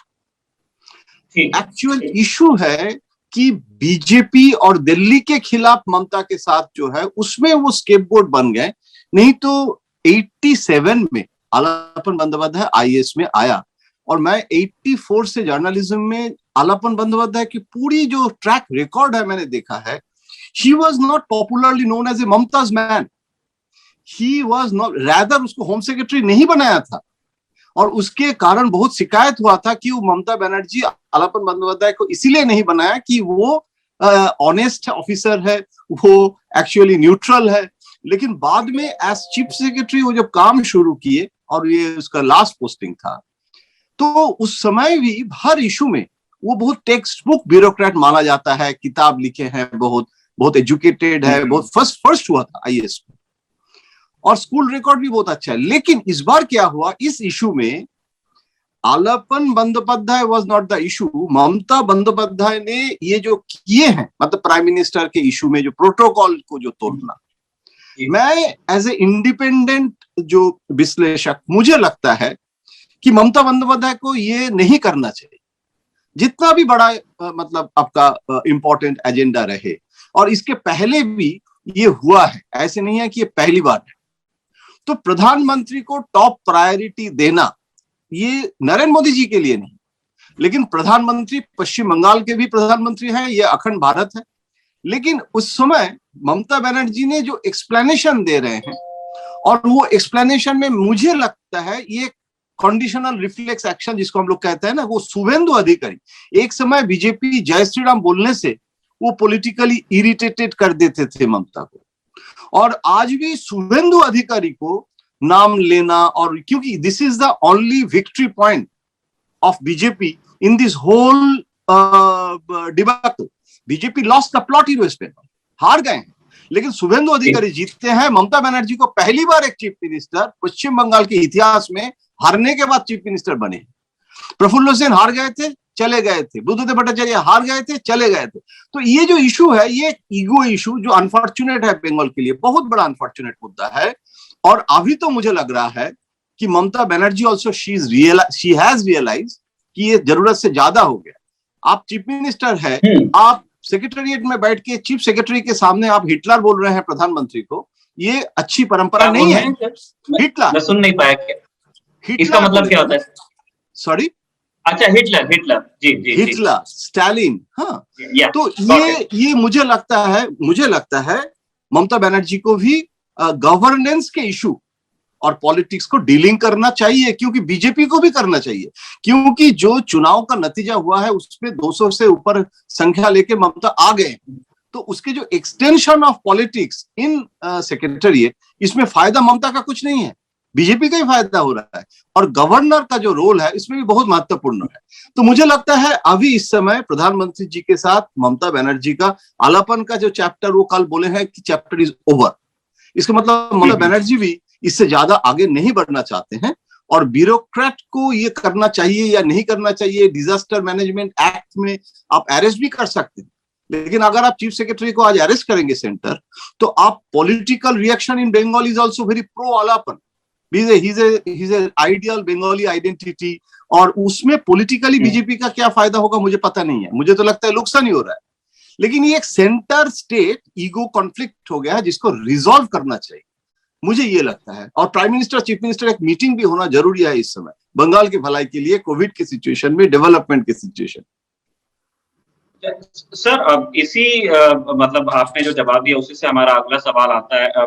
जैसे दिल्ली का उदाहरण हमने देखा था, अरविंद केजरीवाल एक टाइम बहुत कन्फ्रंटेशनल चीफ मिनिस्टर हुए और उनकी स्थिति भी उस तरह की थी और बहुत बैक एंड फोर्थ होता था उनके और जो लेफ्टिनेंट गवर्नर है उनके बीच में। लेकिन फिर उसके बाद एक समय आता है जब वो थोड़े शांत पड़ते हैं और ज्यादा ध्यान फिर मतलब उतना आमना सामना फिर उनका दोबारा गवर्नर से होता नहीं, ऐसा लगता है कि एक शांति आती है। क्या इसी तरह की कोई कवायद हम बंगाल और दिल्ली के बीच में भी देख सकते हैं कि एक fire fighting mechanism kick in कर जाए, दोनों पार्टीज की तरफ से कुछ समझदार लोग आगे आ जाएं और इस बात को वहां खत्म किया जाए, क्योंकि अभी पूरे 3 साल बाकी हैं सर। बिल्कुल सुन पा रहे हैं? हाँ, अभी पूरे 3 साल बाकी हैं, पीएम भी यहीं पे है और सीएम भी यहीं है, दोनों के पास एक फिक्स मैंडेट है। क्या इन दोनों पार्टीज में आप किसी तरह की फायर फाइटिंग को अभी आइडेंटिफाई कर पा रहे हैं कि कुछ लोग चाहे बैक चैनल से ही बात कर रहे हैं कि ठीक है इन 2-3 चीजों पे we can agree to disagree और दोनों अपना अपना काम करते रहें, क्या इस तरह की कोई खबर है सर कोलकाता में? ये बहुत अच्छा सवाल है और मैं आपके जानकारी के लिए बोल रहा हूं, क्योंकि एज ए पत्रकार मैं ये जो डेवलपमेंट है इसको मैं on looker of this sort of development, मुझे लग रहा है बेटर लेट देन नेवर। अच्छी बात यह है कि दोनों तरफ से रियलाइजेशन है। देखिए, ममता बनर्जी अभी 2024 के लिए सोच रहे हैं और लीडर ऑफ मतलब वो अपोजिशन फैल्क्रम बन गया, ये सब मीडिया में ज्यादा लिख दिया है। ममता बनर्जी अभी पश्चिम बंगाल में कॉन्सेंट्रेट कर रहे हैं क्योंकि कोविड चल रहा है, वायलेंस को कोशिश कर रहे हैं कि वायलेंस ना हो। तो पश्चिम बंगाल में वो अगर खुद कंसोलिडेटेड होंगे तब नेशनल पॉलिटिक्स में आ सकते हैं। अगर नेशनल पॉलिटिक्स, प्राइम मिनिस्टरशिप, ये जो ख्वाब है 42 एमपी है, बीजेपी का कितने बड़ा पार्टी है, तो आज अपोजिशन के यूनिटी आप देख रहे हैं, मुझे तो नहीं दिखाई दे रहा है। अगर होता तो अलापन के इश्यू में शरद पवार ट्वीट करते। केजरीवाल ने भी जो बोले हैं वो क्या बोले हैं सेंटर और स्टेट को ये रिजॉल्व हो जाना चाहिए। अलापन बंदोपाध्याय के फेवर में स्टेटमेंट तो केजरीवाल ने भी नहीं किया है। तो पूरी अपोजिशन में एक अपोजिशन लीडर ममता बनर्जी के लिए स्टेटमेंट नहीं किए हैं और अपोजिशन यूनिटी है कहां? राहुल गांधी को पहले तो ये तय करना है वो प्रेसिडेंट रहेगा या नहीं रहेगा, ये क्लियर नहीं है। वो पंजाब संभालेंगे या सचिन पायलट को संभालेंगे, ये महाराष्ट्र में कांग्रेस सपोर्ट करेगा या नहीं करेगा शिवसेना को, ये तय करेगा। तो वो अलापन बंदोपाध्याय के इशू में आज तो भवानीपुर में बाई इलेक्शन में कांग्रेस ने अनाउंस किया है कैंडिडेट भी नहीं देंगे ममता के खिलाफ। तो मुझे लगता है इस स्थिति में ममता बनर्जी, गुजरात में भी नरेंद्र मोदी गुजरात में कंसोलिडेटेड किए थे, वो कभी दिल्ली नहीं आए थे 2014 के पहले, एकदम कैंपेन कमेटी का चेयरमैन होने के बाद आए थे, जो बॉम्बे गोवा में जो नेशनल एग्जीक्यूटिव हुआ था उसके बाद। तो आपको नेशनल पॉलिटिक्स, ये गलत परसेप्शन है, ये मीडिया में एक सेक्शन ऑफ मीडिया वो प्रोवोक करते हैं। ममता अभी वो नहीं कर रहे हैं और वो जो आप जो कह रहे हैं ना वो एक मैकेनिज्म अभी इवॉल्व करने की कोशिश कर रहे हैं। लेकिन अगर 356 करना है बीजेपी को तो गवर्नर प्रोएक्टिव हो, कोई दिक्कत नहीं है। लेकिन अगर 5 साल ममता बनर्जी को इलेक्टेड गवर्नमेंट को रखना है और नेक्स्ट इलेक्शन के लिए तैयार होना है, अगर मध्य प्रदेश जैसे ज्योतिरादित्य सिंधिया के थ्रू तोड़ना है, वो अलग बात है, वो इंजीनियरिंग तो संभव नहीं है बंगाल। सॉरी, हाँ क्या बोल रहे हैं? Please continue sir, please continue. तो ये पश्चिम बंगाल में तो इतना मेजोरिटी है, तोड़ना तो मुश्किल है। रादर तृणमूल के जो लोग आए थे वो फिर से वापस आ रहे हैं। तो अगर आपको ममता बनर्जी के खिलाफ लड़ना है, आपको जो सीट है वो 77 सीट मिल गया है बीजेपी को, 3 एमएलए से, तो कितना बड़ी बात है, कितना बड़ा विक्ट्री है। तो अभी आपको बीजेपी को पॉलिटिकली आप ममता के खिलाफ कीजिए, कम से कम शांति से सरकार चलाने भी दीजिए। तो मुझे लगता है सबसे अच्छा होगा कि जैसे देखिए नवीन पटनायक, आप केजरीवाल की बात कर रहे थे ना, मैं नवीन पटनायक का भी बोल रहा हूं, वो झगड़ा नहीं करते हैं, लेकिन चिट्ठी क्या दिए हैं? चिट्ठी दिए हैं कि प्राइवेट कंपनी जो फॉरेन में है उससे हमको वैक्सीन खरीदने के लिए इजाजत दो, क्योंकि उसको सस्ता में मिलेगा, आप बहुत ज्यादा पैसा ले रहे हैं। तो ये तो नकारात्मक है और ये परमिशन सेंटर नहीं दे सकते हैं। तो ये नवीन पटनायक भी जो क्रिटिसाइज करते हैं वो चिट्ठी देके करते हैं, वो कभी हिटलर नहीं बोलते हैं मोदी जी को, वो पर्सनल रिश्ता रखते हैं। Kerala chief minister personal relation रखते हैं कम्युनिस्ट होके भी। तो मुझे लगता है ये मैकेनिज्म आज बंगाल में, कल मुझे एक ऑफिसर कह रहे थे कि शायद बंगाल में एक समस्या है कि आम जनता वो रीजनेबल लीडर पसंद नहीं करती, वो एक क्रांतिकारी लीडर पसंद करते हैं। आपको चुनाव हो जाने के बाद भी 5 साल क्रांति करना है। तो ये दुखद मतलब एटीट्यूड है बंगाल के बारे में, जिसको बदलना आज बहुत जरूरी हो गया है। क्योंकि जयंतुदा इसमें हो क्या रहा है कि नुकसान बंगाल का हो रहा है, चाहे वो बंगाल के भाजपाई हो, चाहे बंगाल के तृणमूल कांग्रेस वाले हों, या पॉलिटिकल कार्डर से अलग आम नागरिक हों। क्योंकि चुनाव नतीजा हमारे सामने है, लेकिन ये एक सत्य है कि तमाम इंडेक्स पर बंगाल बहुत पिछड़ा हुआ है, डेवलपमेंट के पॉइंट ऑफ व्यू से, रोजगार के पॉइंट ऑफ व्यू से। आप पलायन देखें, उत्तर प्रदेश और बिहार के पलायन की बहुत बात होती है, बंगाल से भी बड़े पैमाने पर लेबर निकलता है बाहर के राज्यों में काम खोजने के लिए। बिल्कुल बिल्कुल, यही सबसे बड़ी दुखद घटना है। पश्चिम बंगाल से इतना नोबेल प्राइज मिलने के बाद भी राज्य का स्थिति ऐसे है। सबसे बड़ा इकोनॉमिस्ट नोबेल प्राइज मिल जाता है पश्चिम बंगाल से ही, बंगाली को, और वो खुद अपने स्टेट को, इकोनॉमी को सुधार नहीं सकते हैं। तो मुझे लगता है ये एक फेडरलिज्म का इशू भी है। देखिए, एक हाथ से ताली नहीं बजता है। सुप्रीम कोर्ट ने भी फेडरलिज्म के इशू में बहुत सारी चीज बताया है, जिसके बारे में चर्चा हो रहा है। अभी नीति आयोग के सीईओ कह रहे हैं कि कोरोना ठीक से नहीं कर पाया क्योंकि सेंट्रलाइजेशन ठीक से नहीं हुआ, ज्यादा स्टेट को पावर दिया गया है, इसीलिए वैक्सीनेशन का पॉलिसी ठीक से इंप्लीमेंट नहीं हुआ। मुझे लगता है सबसे dialogue is the right way. अगर पॉलिटिकल फायदा के लिए, अगर आप मान लीजिए कल अगर फिर से सीबीआई, एनफोर्समेंट, पूरी डेवलपमेंट होगा कैसे? अगर आप पूरी समय जो है वो तू मैं करते रहेंगे, तो सेंटर के साथ बातचीत करने का भी एक जो मिलू कहते हैं इंग्लिश में, मतलब हिंदी में क्या बोलता है, जो एक परिस्थिति, एक ऐसे माहौल बनाने का जरूरत है। मुझे लगता है कि चर्चा होना चाहिए, बातचीत करके इसको रिजॉल्व करना चाहिए। इसी चीज में एक छोटा मतलब एक और जानकारी सर हम चाह रहे थे। जैसे बीजेपी के पास में अपने जो एमिसरीज की एक लंबी लिस्ट है, जब वहां पे इस तरह का कोई घटना होती है तो वो लोगों को स्पेशली स्टेट्स में भेजते हैं, जो मीडिया में उतना नहीं आते हैं, लेकिन वो बैकरूम वॉइस माने जाते हैं। उनके पास कई चेहरे भी हैं। टीएमसी में अभी आप किन लोगों को आइडेंटिफाई करते हैं कि अगर कल को सेंटर से बात करने की बात होती है कि ठीक है, इन 2-3 चीजों पे हम राजी हो जाते हैं, तो ऐसे कोई कंडेंस्ड विचार और सोच रखने वाले किन लीडर्स की पहचान करते हैं सर आप तृणमूल में फिलहाल? देखिए, मुझे लगता है कि ये दोनों तरफ से म्यूचुअली वो लोग सिलेक्ट करेंगे। मुझे कोई जानकारी नहीं है, लेकिन मेरा जो असेसमेंट है कि प्रधानमंत्री के जो स्टाइल ऑफ फंक्शनिंग है उसमें ज्यादा बैक चैनल से वो ज्यादा स्ट्रेट बैटिंग पसंद करते हैं। इवन पाकिस्तान से की भी बहुत लोग कहते हैं कि ट्रैक 2, ट्रैक 3, ट्रैक 1.5 वो ब्यूरोक्रेसी के थ्रू डायरेक्ट करते हैं। मुझे लगता है सबसे अच्छा होगा अगर चीफ सेक्रेटरी अभी नया आया है मिस्टर द्विवेदी, और पश्चिम बंगाल के जो वेस्ट बंगाल कार्डर ऑफिसर अभी एडवाइजर टू प्राइम मिनिस्टर है मिस्टर भास्कर खुल्बे, वो पश्चिम बंगाल से ही वो मतलब गए थे, कार्डर है। और आज भी वो, उस दिन भी वो जब गए थे ना, mister Khulbe was there Kalaikunda में, तो उसके वो पॉजिटिव रोल है। वो सेक्रेटरी टू पीएम थे, अभी आफ्टर रिटायरमेंट उसको एडवाइजर टू पीएम बनाया। तो ऑफिसर्स लेवल में भी हो सकता है।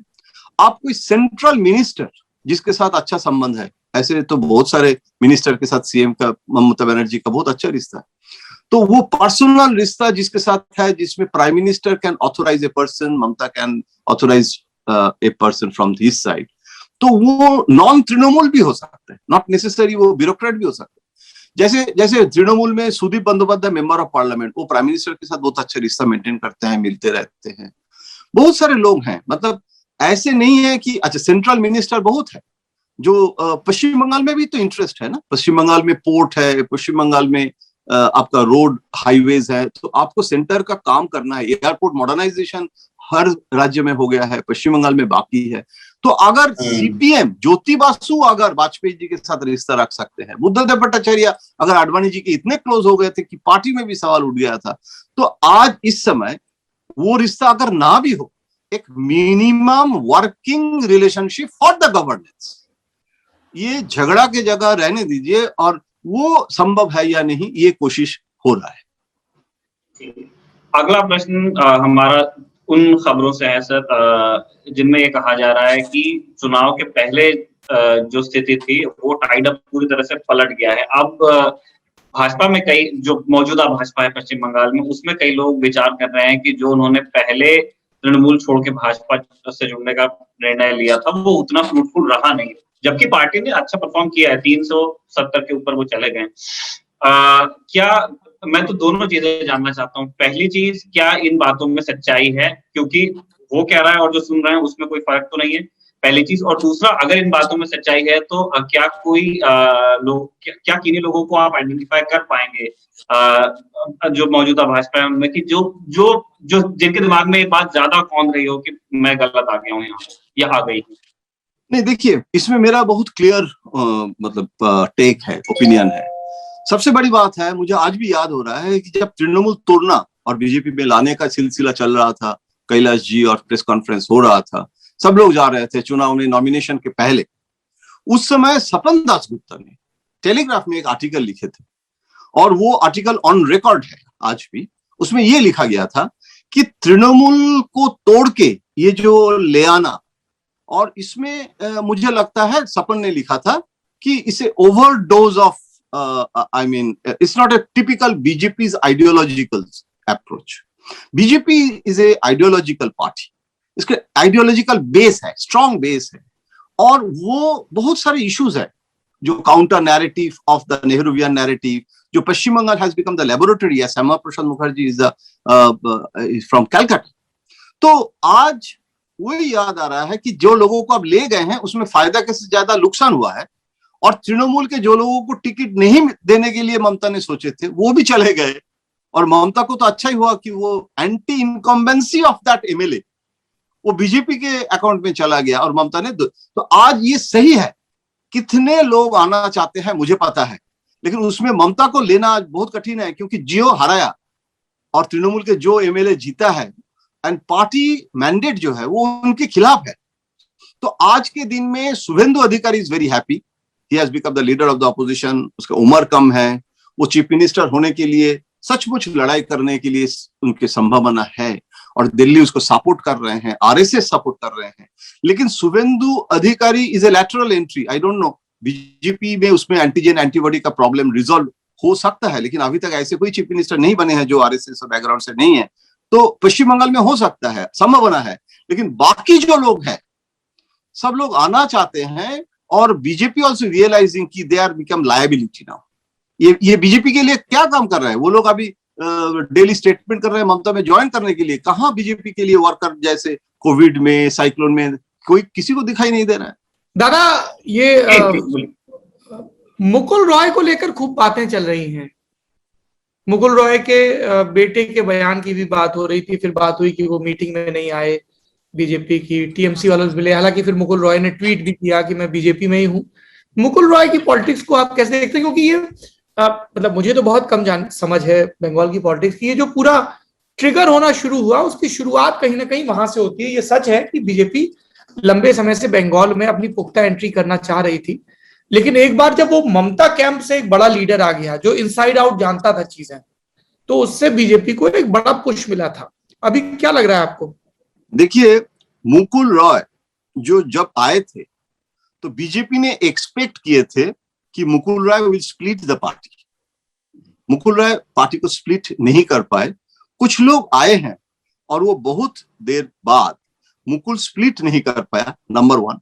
नंबर 2, शुभेंदु आने के बाद Suvendu Adhikari has become the main face of BJP in West Bengal, और Mukul is not the face. And Mukul का हेल्थ इशू भी है, वो हेल्थ उनको डिटोरेट किए हैं। और Mukul Roy's wife, she is in ICU. मैं भगवान के पास प्रार्थना करता हूं, लेकिन हालत बहुत गंभीर है। और दिलीप घोष भी गए थे देखने के लिए, और दिल्ली से भी काफी बहुत सारे लोग उनको कनेक्ट किए थे, मुकुल रॉय के साथ बात भी किए हैं, प्रधानमंत्री जी ने भी किया था। हाँ, फोन किए हैं। तो मुझे लगता है कि मुकुल रॉय जो है वो शुभेंदु और दिलीप घोष, ये जो कॉम्बिनेशन अभी सीएलपी मतलब leader of the opposition and state president, ये इसमें मुकुल रॉय समहाउ ही is alienated from the whole process. और कैलाश जी भी प्रभारी अगर नहीं रहेंगे, चेंज होने का बातचीत चल रहा है, तो मुकुल रॉय के लिए बहुत अनकंफर्टेबल एक सिचुएशन हो जाएगा। और मुकुल रॉय इसीलिए दुविधा में है, मैं ये कहूंगा। लेकिन मुकुल रॉय को ये भी डर है कि अगर वो बीजेपी छोड़ के तृणमूल में आते हैं तो कल से सीबीआई शुरू हो जाता है। ये अगर डर है मुकुल रॉय का, क्योंकि मुकुल रॉय बीजेपी में रह के भी ज्यादा उनको सक्सेस नहीं मिला, उसके भी एक कारण सीबीआई भी है। तो सीबीआई का केस भी अभी भी चल रहा है। तो अभी जो इस एक परसेप्शन है कि he is getting a protection from the party, कि उसको सीबीआई में अभी तक कुछ नहीं हुआ। तो अगर वो ज्वाइन करेंगे तो कल से अगर सीबीआई शुरू हो जाएगा, तो इसीलिए वो आना नहीं चाहेंगे। लेकिन उसको मन जो है, now I think his soul is with Trinamool and body is in BJP. That is the exact position. That's a very interesting way of putting things की नारद भी है, सब चीजें भी हैं, तो अभी आत्मा और शरीर को बांट रखा है।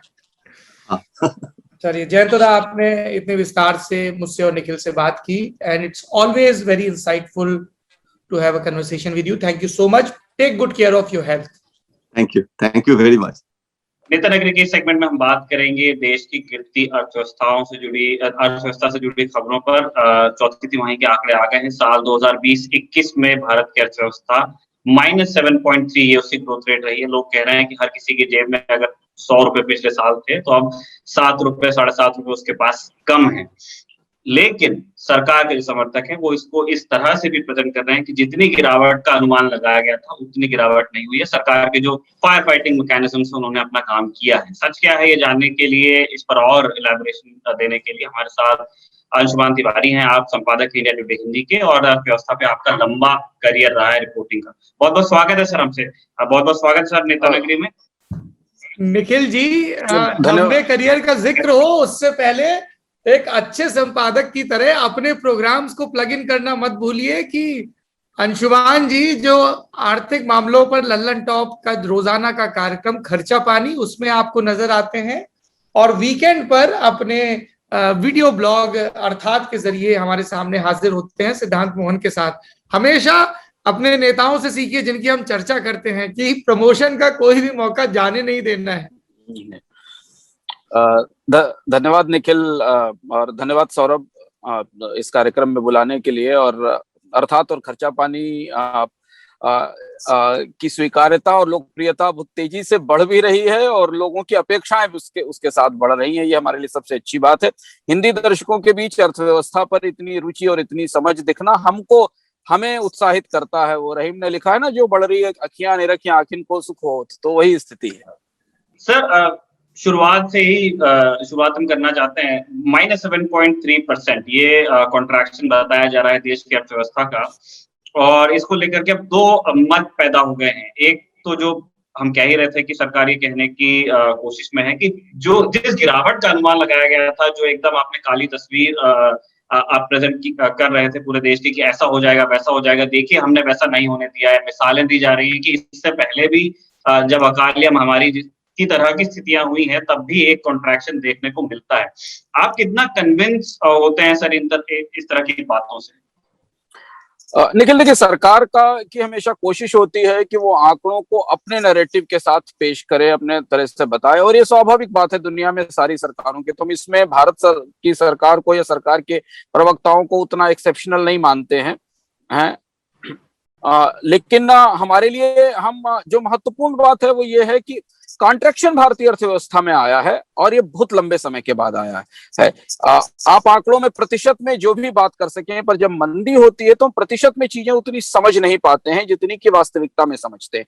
और जो लोग वास्तविक आंकड़े को करीब से देख रहे हैं, उन्हें सरकार कैसे कन्विंस करेगी कि भारतीय अर्थव्यवस्था 2019 में कोविड आने से पहले 145 लाख करोड़ रुपए का उत्पादन करती थी, एक साल बाद वो 130 लाख करोड़ का उत्पादन करती है, जिसमें असंगठित क्षेत्र के आंकड़े शामिल नहीं है, अनामत सेक्टर के जॉब शामिल नहीं है। तो अब ये फैक्ट सरकार के निगाह में है। अब आप ये माने कि हमारे शुरुआती आकलन ये थे जो अंतरराष्ट्रीय एजेंसियों के, आरबीआई के थे, कि भारत की इकोनॉमी -10%, -9% कॉन्ट्रैक्ट करेगी, और -7.5% कॉन्ट्रैक्ट की, जो कि अभी हमारे पास पहला एस्टिमेट है। इसके बाद एस्टिमेट रिवाइज होगा और आगे जाएगा। लेकिन कॉन्ट्रैक्शन होना भारतीय जैसी अर्थव्यवस्थाओं में, जो 0.5% की ग्रोथ में गिरावट भी बर्दाश्त नहीं कर सकती, 1 या 1.5% की कमी भी बर्दाश्त नहीं कर सकती, उसके लिए कॉन्ट्रैक्शन बहुत गहरी समस्या है। और इसे आप अपनी कमाई से, अपनी जेब से आसानी से समझ सकते हैं कि 2019 में आप जहां खड़े थे, 2018 में आपकी बचत, आपकी कमाई, आपकी खपत, आपकी खर्च जहां खड़ी थी, वो कहां खड़ी है। और जीडीपी का असर आपको अपनी जेब पर, अपनी जीविका पर नजर आ जाएगा। उन लोगों का जिनके सौभाग्य से रोजगार बच गए हैं पिछले 1 साल में, या जिनकी तनख्वाहें कटने से बच गई हैं, जिनके चले गए, जो बेकार हो गए, वो तो एक दूसरी कतार में देख लिए गए हैं। पहली चीज। दूसरी चीज ये है कि इकोनॉमी में जब भी कॉन्ट्रैक्शन होता है, जो बात सरकार से पूछी जानी चाहिए, जिसका वो जवाब नहीं देते, कि जब अर्थव्यवस्था में कॉन्ट्रैक्शन होता है तो वापसी ठीक वैसी नहीं होती जैसी इससे पहले थी। जब इकोनॉमी सिकुड़ जाती है, 10-12 लाख करोड़ रुपए का बिजनेस पूरी तरह खत्म हो जाता है, प्रोडक्शन खत्म हो जाता है, 10 लाख करोड़ का नुकसान हुआ जो भी दिखाई देता है। अगर उसे आप मान लें तो कितने कारोबार, कितने रोजगार, कितने बिजनेस, कितना बिजनेस सिस्टम कोलैप्स करके फाइनली बंद हो गया, खत्म हो गया। वो वापसी वैसी बिल्कुल नहीं होगी। और इसलिए मेरा बार बार ये कहना होता है कि आप जब भी कॉन्ट्रैक्शन हो तो एब्सोल्यूट नंबर देखिए, परसेंटेज में मत जाइए। 145 लाख करोड़ में पे खड़े थे हम 2019 की शुरुआत, वित्त वर्ष की शुरुआत में। 130 लाख करोड़ पर हम खड़े हैं आज सरकार के आंकड़ों में, जिस पर आप सवाल उठा सकते हैं, जिसमें बहुत सारे क्रिटिकल गैप्स हैं। और अगले साल 2022 में जब हम होंगे, तब भी हमारी अर्थव्यवस्था 145 लाख करोड़ की ही होगी। यानी 2 साल में हम जहां थे वहीं खड़े रहेंगे। हमारे ग्रोथ की प्रक्रिया इसके आगे से शुरू होगी, ये समझना जरूरी है। तो यानी अगर आप 100 रुपए कमा रहे थे तो आप 2 साल बाद भी 70 या 80 रुपए पर ही खड़े होंगे। जी अंशुमान जी, मेरा अगला सवाल एक बहुत ही, आप यूं समझिए कि आम जनता का सवाल है, और उस आम जनता की तरह मैं भी उतनी ही बारीकियां समझता हूं जितने आपके प्रोग्राम देख के समझ में आती है, थोड़ा बहुत पढ़ के। लोग ये कह रहे हैं कि ये सरकार के लिए बड़ी अजब मुसीबत है। आधे विशेषज्ञ कहते हैं जीवन महत्वपूर्ण है, जीडीपी बाद में आ जाएगी, लॉकडाउन करिए। लॉकडाउन क्यों नहीं कर रहे? सरकार लॉकडाउन कर रही है तो कह रहे हैं देखो आपका जीडीपी का आंकड़ा गड़बड़ हो रहा है। तो सरकार करे क्या? मैं ये जानना चाहता हूं, जब इस तरह की टिप्पणी, क्या कोई बीच का रास्ता है जिसमें दोनों ही चीजें हों? क्योंकि मैं कुछ प्रशासनिक अधिकारियों से बात कर रहा था तो उन्होंने ये बात कही कि इस बार का जो लॉकडाउन है सेकेंड वेव के बाद का, ये इफेक्टिव लॉकडाउन है, कि इससे जो बड़े स्केल की चीजें हैं इंडस्ट्री के लेवल पे वो भी बहुत ज्यादा प्रभावित नहीं हुई हैं, और कंटेनमेंट भी हो गया है बीमारी के फैलने का। आपकी राय क्या है? दोनों चीजें एक साथ कैसे की जाए कि जीडीपी भी बहुत ज्यादा डैमेज ना हो और लोगों की हेल्थ?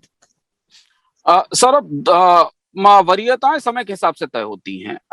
जीव या जीवन जितना आवश्यक है, जीविका भी उतनी आवश्यक है। और आमतौर पे अब भारत जैसे देशों में जहाँ गरीबी बहुत ज्यादा है, वहाँ कई बार जीवन से जीविका ज्यादा प्यारी होती है। और इसीलिए हमने लोगों को लॉकडाउन को तोड़कर बाजार में बाहर निकलते और अपने आप को खतरे में डालते और घर में कोविड ले जाते देखा है। पहली परिस्थिति जब हमने देखी थी उस समय जो लॉकडाउन हुआ था, वो लॉकडाउन जिस संक्रमण को रोकने के लिए हुआ था, वो संक्रमण तो हमको इस साल दिखाई दिया। जिस विभीषिका की कल्पना हमने पिछले साल का जो लॉकडाउन था, जिसने जीविका तोड़ दी, जीवन तो पे खतरा आता देखा, वो लॉकडाउन इसलिए विवाद का या प्रश्न का विषय था कि तब तो इकोनॉमी को एकदम बंद कर दिया गया, तब संक्रमणों की रफ्तार कुछ नहीं थी। और अब जो लॉकडाउन हुआ वो जीवन बचाने का लॉकडाउन था। और वास्तविकता यही है कि इस समय जो लॉकडाउन हुए हैं, उन्होंने कई जगह संक्रमण को कंटेन करने में और रोकने में मदद की है। नुकसान दोनों वजह से है। सरकारें हमेशा समझदारी के साथ इसे भरपाई की कोशिश करती हैं, और हम पूरी दुनिया में कम से कम इस समय आप अमीर गरीब, विकसित देश, ओईसीडी देश, थर्ड वर्ल्ड और फर्स्ट वर्ल्ड की कोई के बीच में कोई अंतर नहीं कर सकते। पिछले साल मार्च में सारे लोग एक नदी के किनारे अंधे खड़े हुए थे। किसी को कुछ पता नहीं था कि वायरस कितना खराब है, वैक्सीन कब आएगी, कौन सी दवा दी जानी चाहिए, किसको क्या करना चाहिए। कोई किसी भी देश से, भारत से अमेरिका भारत से दवा मंगा रहा था। लोग अपने अपने, हर देश का मेडिकल सिस्टम अपने अपने उपाय आजमाता था, जिससे ठीक हो जाते थे उसी को नियम बना देता था। वो हमने बदलते बदलते यहाँ देखा। उन देशों ने पिछली महामारियों से और पिछले संकटों से, जिसका रेफरेंस निखिल ने दिया और आपने दिया, एक चीज सीखी, अर्थव्यवस्था बंद करनी पड़ जाए करेंगे, लोगों की जान बचाना जरूरी है। पर क्या जान बचाने, अर्थव्यवस्था बंद करते हुए भी लोगों की कमाई, जीविका बचाई जा सकती है? क्या ऐसा कर सकती है सरकार कुछ कि उनकी जीविका और कमाई बच सके? और वही उन देशों ने किया। उन देशों ने कोई बड़े बड़े ऐसे आत्मनिर्भर पैकेज जैसे या बड़े आयोजन नहीं किए। उन्होंने ये देखा कि लोगों के हाथ में पैसा कैसे दिया जाए। उन्होंने पेचेक प्रोटेक्शन लागू किए। उन्होंने कंपनियों से कहा कि हम आपको टैक्स में रियायत देते हैं, बशर्ते आप नौकरी से किसी को नहीं निकालोगे। कंपनी 50 रुपए देगी पीएफ का और 50 रुपए देगी सरकार, आदमी से पीएफ का पैसा नहीं लिया जाएगा। तो उन्होंने क्या किया, उन्हें पता था कि जब तक वैक्सीन नहीं आएगी तब तक कोरोना को लेकर अनिश्चितता रहेगी, क्योंकि ये वायरस है, वायरस म्यूटेट होता है और वायरस से लड़ने का दुनिया का मेडिकल तजुर्बा उपलब्ध है। उन्होंने इस पूरे एक साल के दौर में यूरोप के देशों ने भी, अमेरिका के देशों ने भी और इवन ईस्ट एशिया के देशों ने भी अपनी इकोनॉमी में जो कंजम्पशन था, उस कंजम्पशन को टूटने तो दिया, लेकिन उस कंजम्पशन के लिए लोगों के हाथ में पैसा बराबर रखा। और इसलिए जब वैक्सीन आई, मास्क उतरने शुरू हुए, इकोनॉमी खुलना शुरू हुई, तो आज आप अमेरिका का, यूरोप का डेटा देखिए, 3 के क्वार्टर में बाउंस हो रहा है। सारी अर्थव्यवस्थाएं मंदी से बाहर निकल आई हैं। तो लोग घर में रुके थे, पर कंपनियों को यह मालूम था कि सरकार ने इतना पैसा इनके हाथ में भेजा है, इनके खाते में, कि जिस दिन अर्थव्यवस्था खुलेगी ये बाहर आएंगे, खरीदारी शुरू कर देंगे और हम एक तेज रिवाइवल होता देखेंगे। भारत में समस्या दूसरी हुई है। भारत में लॉकडाउन के दौरान और पहले लॉकडाउन के दौरान और दूसरे स्थानीय लॉकडाउन के दौरान जो सबसे बड़ा सफरर था हेल्थ के लिहाज से, वही व्यक्ति रोजगार और कमाई के लिहाज से भी सबसे बड़ा सफरर हो गया। और इसलिए हम भारत की मंदी को दुनिया में से ज्यादा गहरा चलता हुआ देखेंगे। हमारी मंदी से रिकवरी लंबी होगी, क्योंकि हमारे लोगों के पास ना तो बचत बची, एक साल में लोग सारी अपनी बचत निकाल कर खा गए, और सरकार ने उनकी खपत को मदद करने के लिए, उनकी बचत को मदद करने के लिए कुछ उनके हाथ में ट्रांसफर भी नहीं किया।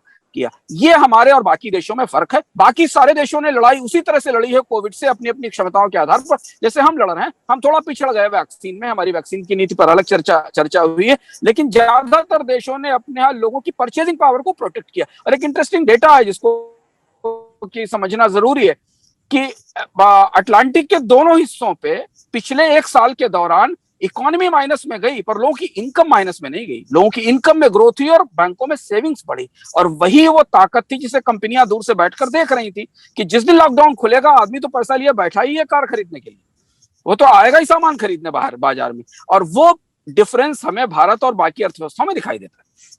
ऑलराइट, नेता नगरी के सेशन में हमारे साथ एक और गेस्ट जुड़ गई हैं, professor doctor Yamini Agarwal, dean and professor of finance at Indian Institute of Finance. Doctor Agarwal, आपका बहुत बहुत स्वागत है नेता नगरी में।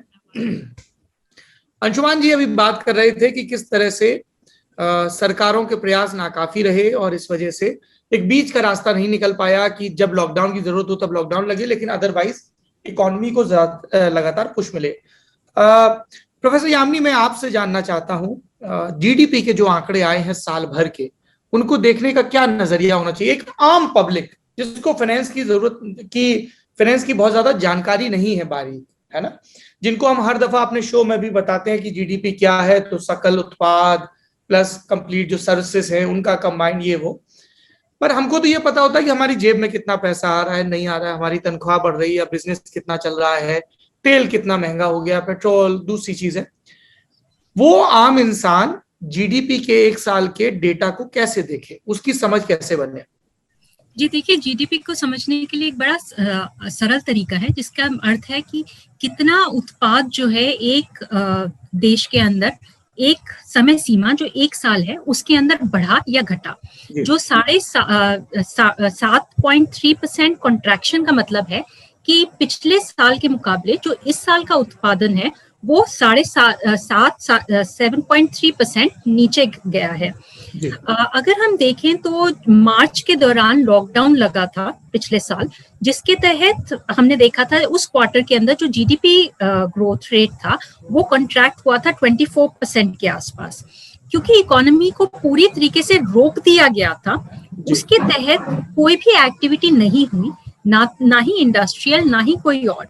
सिर्फ एक एक्टिविटी जो कंटिन्यूड रही जिसमें पॉजिटिव ग्रोथ रही वो था एग्रीकल्चर सेक्टर। बाकी सभी सेक्टर्स में एक्टिविटी रोक दी गई ताकि लोगों के जीवन को बचाया जा सके। इसी के साथ साथ देखा गया क्योंकि कोविड की वजह से लोगों के जो जीवन का आय था या जीवन जीने का तरीका था उसमें दिक्कतें आ रही थी, खास तौर पे गरीब से गरीब तबके के लोगों में जो दिन में कमाते हैं और खाते हैं, उनके लिए बड़ी दिक्कतें आनी शुरू हुई। और इसी दिक्कतों की वजह से सरकार को ये सोचने पे मजबूर होना पड़ा कि क्या वो लॉकडाउन जो है लगा सकती है कोविड की रोकथाम के लिए। तो वो लॉकडाउन खोला गया ताकि लोग जो है वापस अपने दिन के आय पे जा सके और आय कमा सके। उसी के तहत ये भी कोशिश की गई कि कोविड को कम से कम प्रिपरेशन की गई कि कोविड को जो है रोकथाम की जाए और जितने लोग हैं उनकी जरूरतों को पूरा किया जाए, चाहे वो हॉस्पिटल बेड्स के द्वारा हो, ऑक्सीजन के माध्यम के द्वारा हो या किसी और माध्यम के द्वारा हो। कोशिश ये भी की गई कि आत्मनिर्भर अभियान 1, 2 और 3 के द्वारा आपके राशन, आपका कैश जो है लोगों तक पहुंचाया जाए, फार्मर्स और एमएसएमईज को ज्यादा से ज्यादा क्रेडिट प्रोवाइड किया जाए, उनकी मदद की जाए, इंफ्रास्ट्रक्चर में फैसिलिटी दी जाए। अगर लोगों को अपने पीपीएफ अकाउंट या ईपीएफ अकाउंट से पैसा निकालना हो वो निकाल सके। 13% जीडीपी का इसमें सरकार की तरफ से योगदान रहा, कोशिश रही कि लोगों तक सहूलतें पहुंचा सके। फिर उन्होंने कोशिश की कि बजट के दौरान हेल्थ इंफ्रास्ट्रक्चर जिसमें डायग्नोस्टिक सेंटर्स होते हैं वो हर एक डिस्ट्रिक्ट लेवल पे पहुंचाए जा सके और हेल्थ के इंफ्रास्ट्रक्चर को 137% इंक्रीज किया गया। ये भी कोशिश की गई कि जो पहले से चलते आ रहे प्रोजेक्ट थे जैसे सागरमाला, भारतमाला, बाकी उनमें कोशिश की गई कि उनको बढ़ावा दिया जा सके।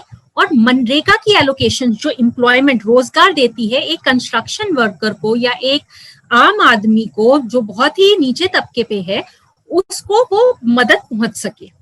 ये भी कोशिश की गई कि सरकारों द्वारा कि जो है लॉकडाउन जो है अब ना लगाया जाए ताकि लोगों की जो दिन की आय है वो ना रुके। जैसे जो स्ट्रीट हॉकर्स हैं या जो सड़क पे बैठे मजदूर हैं उन लोगों को दिक्कतें ना हो। और कंटेनमेंट जोन की बात की गई। अगर आप पीएम का मैसेज भी देखें तो उसमें उन्होंने कोशिश की है ये कहने की कि हम जो है दवाई भी करें और कढ़ाई भी करें, वैक्सीनेशन के द्वारा इकोनॉमी को वापस रिकवर भी करें और उसको रिकवरी फेज में भी डालें, लॉकडाउन को सबसे आखिरी सोल्यूशन माने और कोशिश करें उससे जीवन जो वो है वो सुरक्षित रहे कोविड से और जो हमारी आय है वो भी सुरक्षित रहे ताकि वो भूख से ना मरे।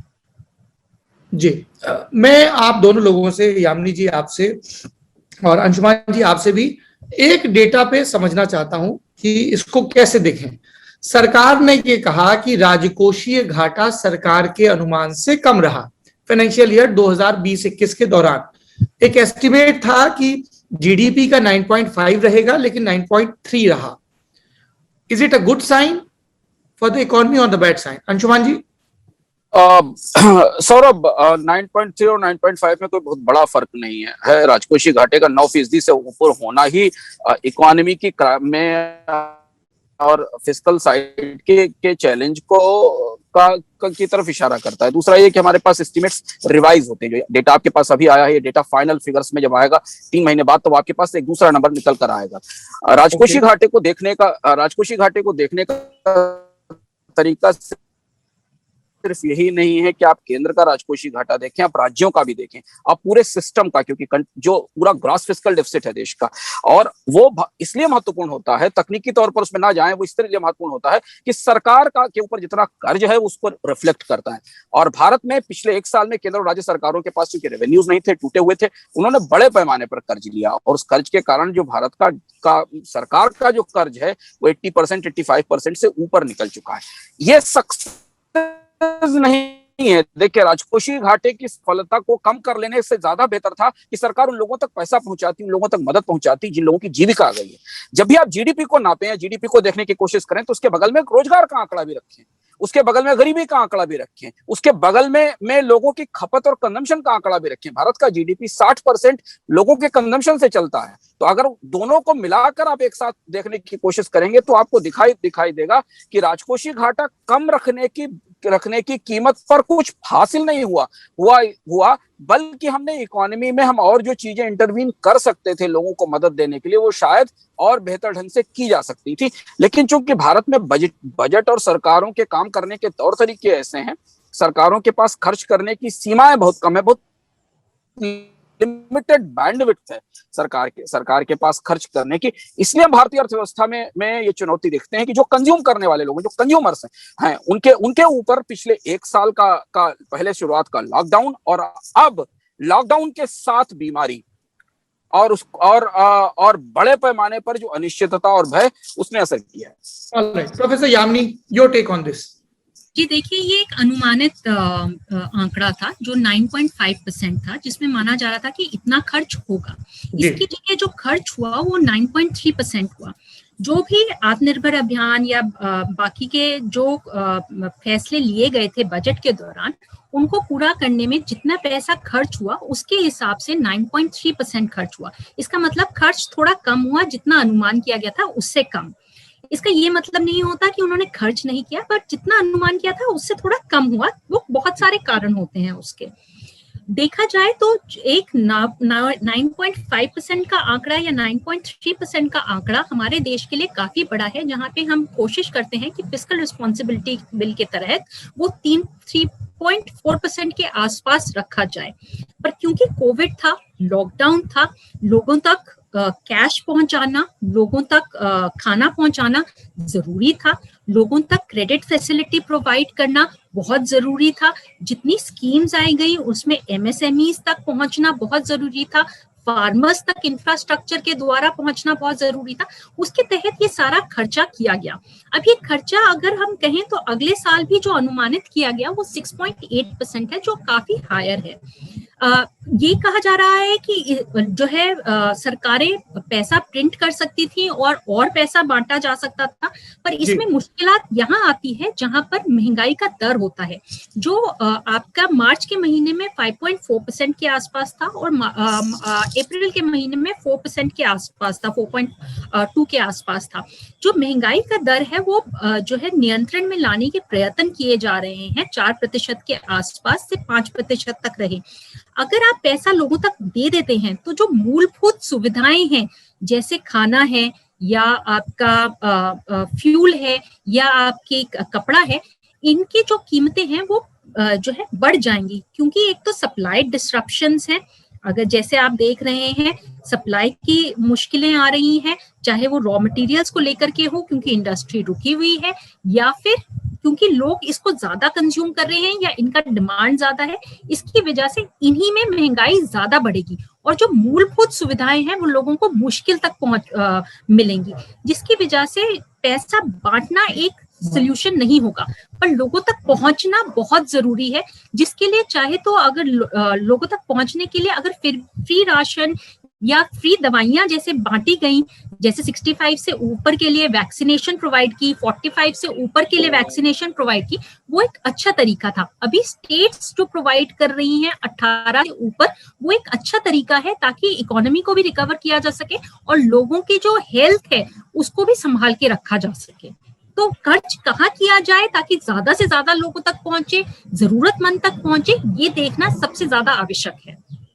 और महंगाई की दर को नियंत्रण में भी रखना बहुत आवश्यक है ताकि मूलभूत सुविधाएं लोगों तक, जो एक सबसे बड़ी उपलब्धि रही है सरकार की है कि आपको खाने के पदार्थों में कहीं पे भी कोई भी दिक्कत नहीं आई है, कोई सप्लाई डिस्ट्रप्शन नहीं है। और एग्रीकल्चर सेक्टर में 3.3% का ग्रोथ है, जो एक बहुत बड़ी चीज है।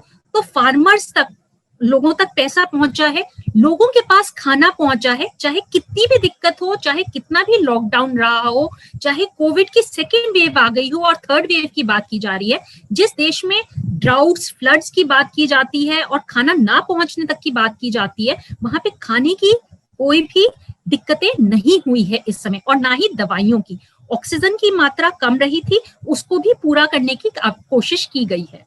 लेकिन आप दोनों लोग, I mean, in a way, it is very good for as well for Neeta Nagari's viewers कि दोनों अपोजिट साइड पर प्रोफेसर यामिनी बोल रही है तो लग रहा है सब कुछ ठीक हो रहा है, अंशुमान जी बोल रहे हैं तो लग रहा है सब कुछ गड़बड़ हो रहा है। नहीं, मैं प्रोफेसर यामिनी भी फैक्ट्स बता रही है, मैं भी फैक्ट्स बता रहा हूँ। लोगों को समझ इंटरप्रेट कैसे करें वो तो आप ही दोनों बताएंगे ना। वो हाँ, मैं बता रहा हूँ, बाकी तो लोग उसको देख सकते हैं। जैसे आप एग्रीकल्चर की ग्रोथ रेट पर बहुत सारे सवाल आए। एक्चुअली पिछले साल एग्रीकल्चर की ग्रोथ रेट उससे पिछले साल से कम हो गई। तो अगर आप एग्रीकल्चर की सक्सेस स्टोरी मानते हैं तो पिछले साल की ग्रोथ रेट यानी कोविड से पहले के साल की ग्रोथ रेट से इस साल की ग्रोथ रेट कम हो गई। एक सरकार के अपने आंकड़े ये मानते हैं कि गांव में गरीबी बढ़ी, मनरेगा में बड़े पैमाने पर लोगों को काम लेना पड़ा क्योंकि वो शहर से बाहर चले गए थे। फूड, हमने पिछले साल भारत के फूड डिस्ट्रीब्यूशन सिस्टम में आम लोगों को जितनी चैरिटी देखा, इतना कभी नहीं देखा। सरकार के सिस्टम से लोगों को भोजन नहीं मिला, लोगों ने महीनों चैरिटी के साथ लोगों को खाना खिलाया। तो गवर्नमेंट की अपनी लिमिटेशंस हैं। जब बड़ी क्राइसिस आती हैं तो सरकारों के पास, भारत में सरकारें उतनी सक्षम नहीं है कि वो उन बड़े बड़े संकटों को संभाल सके। बहुत सारे इनिशिएटिव लिए गए सरकार की तरफ से पिछले एक साल में, लेकिन उनके नतीजों के तौर पर हम उसे देखेंगे कहाँ, हम उसे नापेंगे कहाँ? अंत में जाकर हम इसमें नापेंगे कि लोगों के रोजगार बचे क्या, लोगों की तनख्वाहें बची क्या, लोगों की नौकरियां बची क्या, लोगों की जानें बची क्या?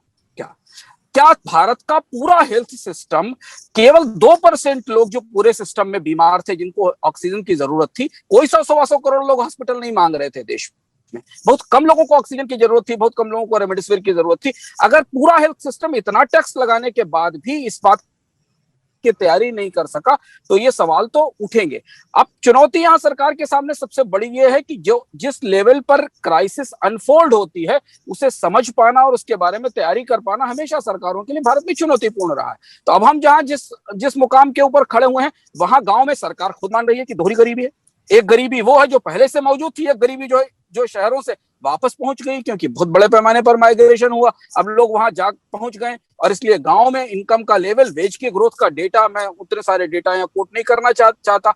पिछले 2017 के बाद से 18 के बाद से भारत के गांवों में, रूरल एरिया में वेज ग्रोथ लगातार गिर रही है। इवन अर्बन एरिया में वेज ग्रोथ लगातार गिर रही। पिछले एक साल में भारत की पर कैपिटा इनकम तेजी से गिरी। पिछले एक साल में भारत का हेल्थ एक्सपेंडिचर आम आदमी का कई गुना ज्यादा बढ़ा। ये सारे फैक्टर्स हैं जिनको भी हमें कंसीडर करना चाहिए और सरकारों को ये सारी चीजें पता है, क्योंकि जो आंकड़े हम सामने बता रहे हैं वो सरकार के आंकड़े, वो सरकार से ही निकले हुए आंकड़े। वो सारे फैक्टर्स जब आप देखते हैं तब आप ये असेस करने की कोशिश करते हैं कि इस महामारी में हम कहाँ खड़े हुए। इसके बाद जब हम निकलकर इससे निकलेंगे, जब भी कभी निकलेंगे 2022-23 में, तो हम क्या क्या गंवा चुके होंगे, हम कहाँ खड़े होंगे, हमारी परचेजिंग पावर, हमारी सेविंग्स, हमारी कैपेसिटीज, हमारी हेल्थ, हमारे बाकी सिस्टम वो कैसे काम कर रहे होंगे, ये समझना मेरे हिसाब से आवश्यक होता है।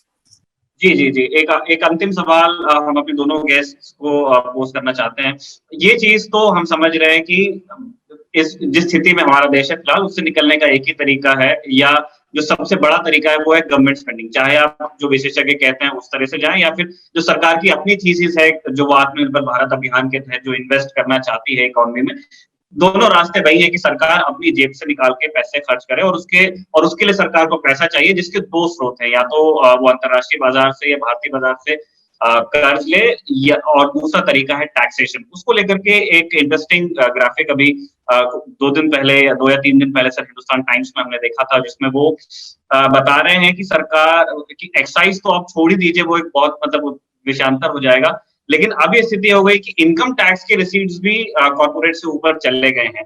तो हम दोनों गेस्ट से जानना चाहते हैं कि सरकार का जो ये विचार है कि वो किस तरह से भारत में टैक्स करना चाहती है लोगों को, जिससे वो उन्हीं का हित करेगी, तो उसके पीछे विचार क्या देख रहे हैं आप? क्योंकि इस चीज को काफी क्वेश्चन किया जा रहा है, लोग कह रहे हैं कि यार ये तो जो मिडिल क्लास पाई बचा के अपनी ईएमआई दे रहा है, उससे भी कम आप उनको टैक्स करते हैं, जो मतलब यार्ड्स में और 16-16 दिन के मतलब फॉरेन टूर्स पे जाते हैं। इस तरह की लोग बात कर रहे हैं ट्विटर पे, आप लोग कैसे देखते हैं सर?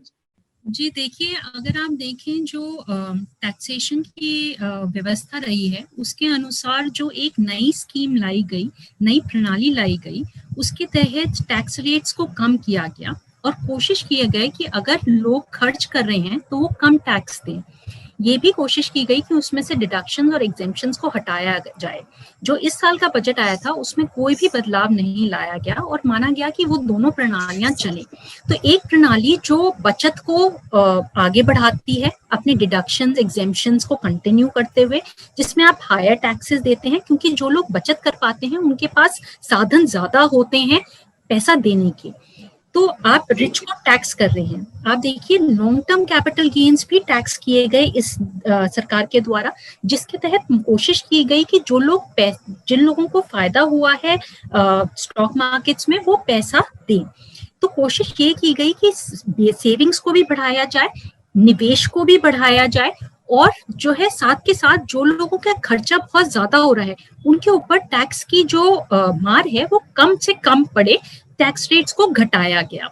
ये भी कोशिश की गई, अगर आप देखें तो जो निवेश है उसको बढ़ाया जाए, वो इंफ्रास्ट्रक्चर के सेक्टर्स में बढ़ाया जाए। सागरमाला, भारतमाला प्रोजेक्ट्स हैं उनके द्वारा कोशिश ये भी की गई कि मनरेगा की एलोकेशंस बढ़ाई जाए ताकि जो रूरल रोजगार है उसको बढ़ावा दे जा सके। जैसे मल्टीप्लायर इफेक्ट होता है, जैसे आप इंफ्रास्ट्रक्चर में इन्वेस्ट करते हैं, चाहे वो हेल्थ का इंफ्रास्ट्रक्चर हो, आप हॉस्पिटल क्रिएट करेंगे, डायग्नोस्टिक सेंटर्स क्रिएट करेंगे तो रोजगार बढ़ेगा, और जैसे जैसे रोजगार बढ़ेगा स्टील, सीमेंट और चीजों की डिमांड भी बढ़ेगी, तो एक वो मल्टीप्लायर इफेक्ट आता है। एक और जो इफेक्ट आता है जिसे कहते हैं क्राउडिंग इन इफेक्ट, क्योंकि जब प्राइवेट प्लेयर्स के पास पैसा नहीं होता तो और गवर्नमेंट स्पेंडिंग करती है, तो क्योंकि वो जगह डेवलप हो जाती है तो प्राइवेट प्लेयर्स अपने आप आ जाते हैं उस जगह का फायदा उठाने के लिए। ऐसे आप बहुत जगह देखेंगे जहाँ पे सड़कें बनती हैं या और कुछ बनता है।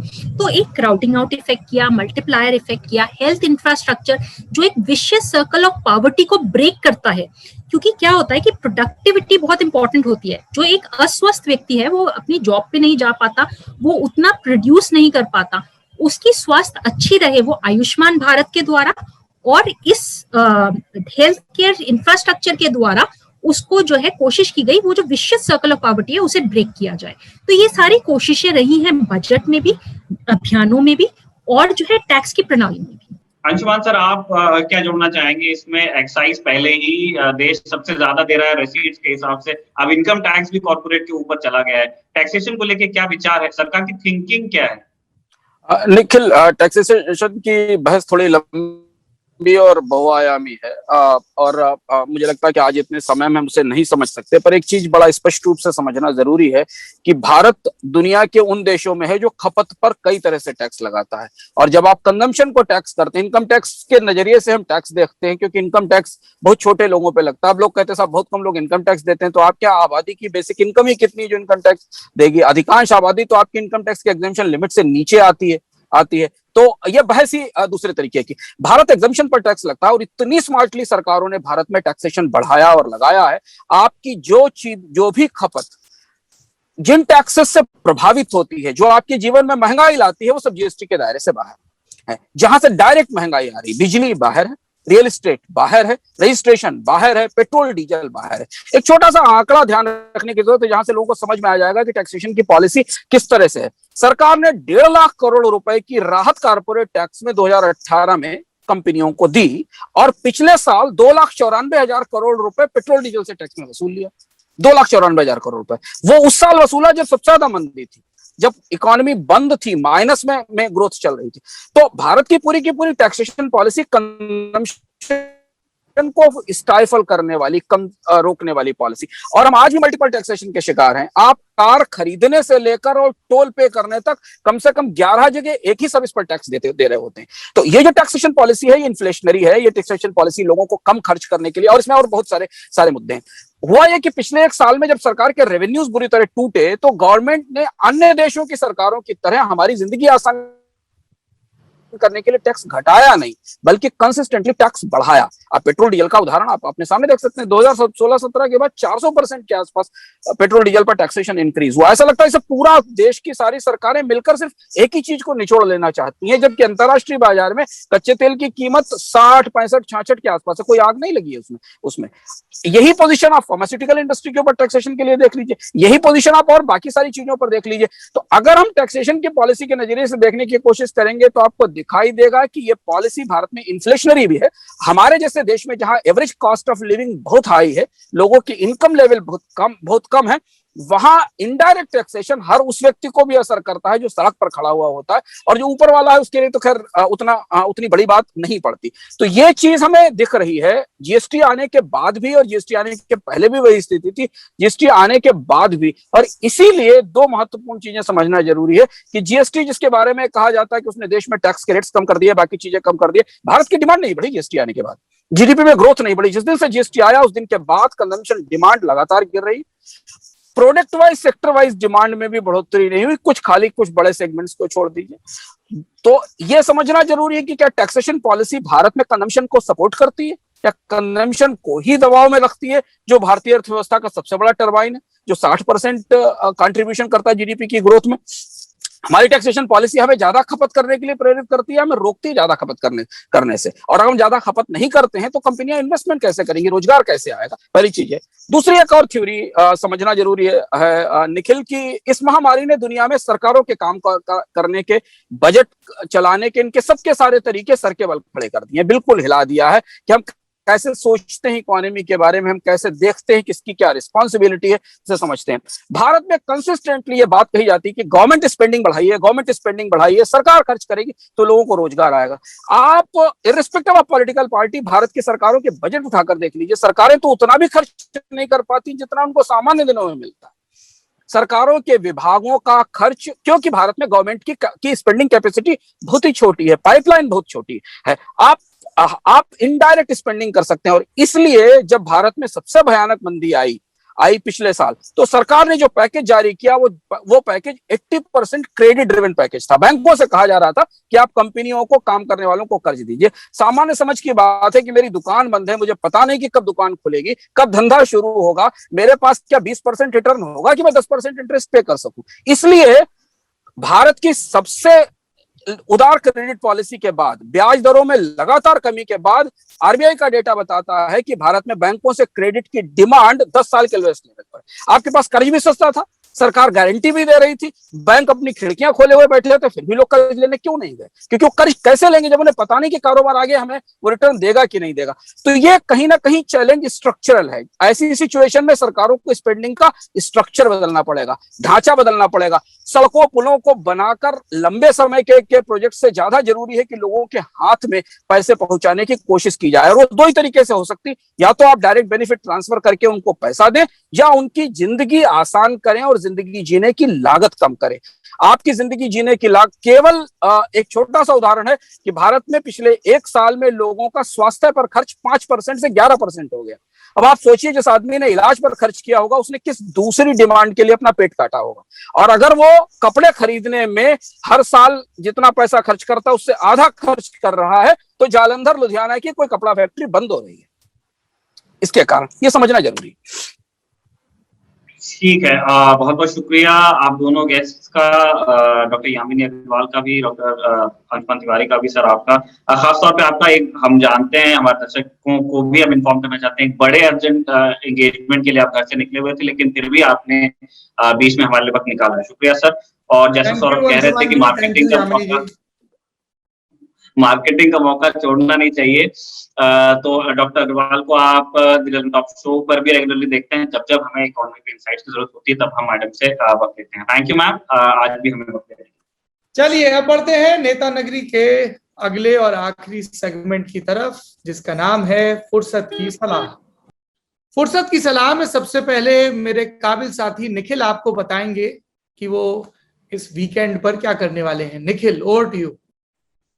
वीकेंड पे सौरभ घर जाने की तैयारी है, और लेकिन मैं घर जाऊंगा तो मैं अपने साथ ये किताब लेकर के जाऊंगा। ये गौरी देशपांडे की किताब है, आहे असं आहे, है ना, मराठी में है, लेकिन गौरी देशपांडे एक बड़ी नामचीन ऑथर हुई है मराठी में, और वो मुंबई में रहती थी, और उनकी राइटिंग को लेकर के, जैसे भाषाओं में लिखने वाले जो लोग ऑथर्स होते हैं उनके साथ ये होता है कि वो अपने लोकल में बहुत ज्यादा इंट्रेंस्ड होते हैं, लेकिन गौरी देशपांडे काफी, मतलब जिसको कहते हैं, काफी कॉस्मो आउटलुक के साथ लिखती थी, और इसीलिए उनकी जो कहानियां हैं वो खूब पॉपुलर हैं, और काफी अनुवाद भी हुआ है उनका अन्य भाषाओं में भी, और अंग्रेजी में तो अच्छे अनुवाद भी मिल जाएंगे आपको। तो अगर आप पढ़ना चाहते हैं, कहानी, शॉर्ट स्टोरीज भी लिखी है इन्होंने, उपन्यास भी लिखे हैं, तो ये पढ़ सकते हैं। और जिनको मराठी आती है वो ये कलेक्शन जरूर देखें, आहे असं आहे।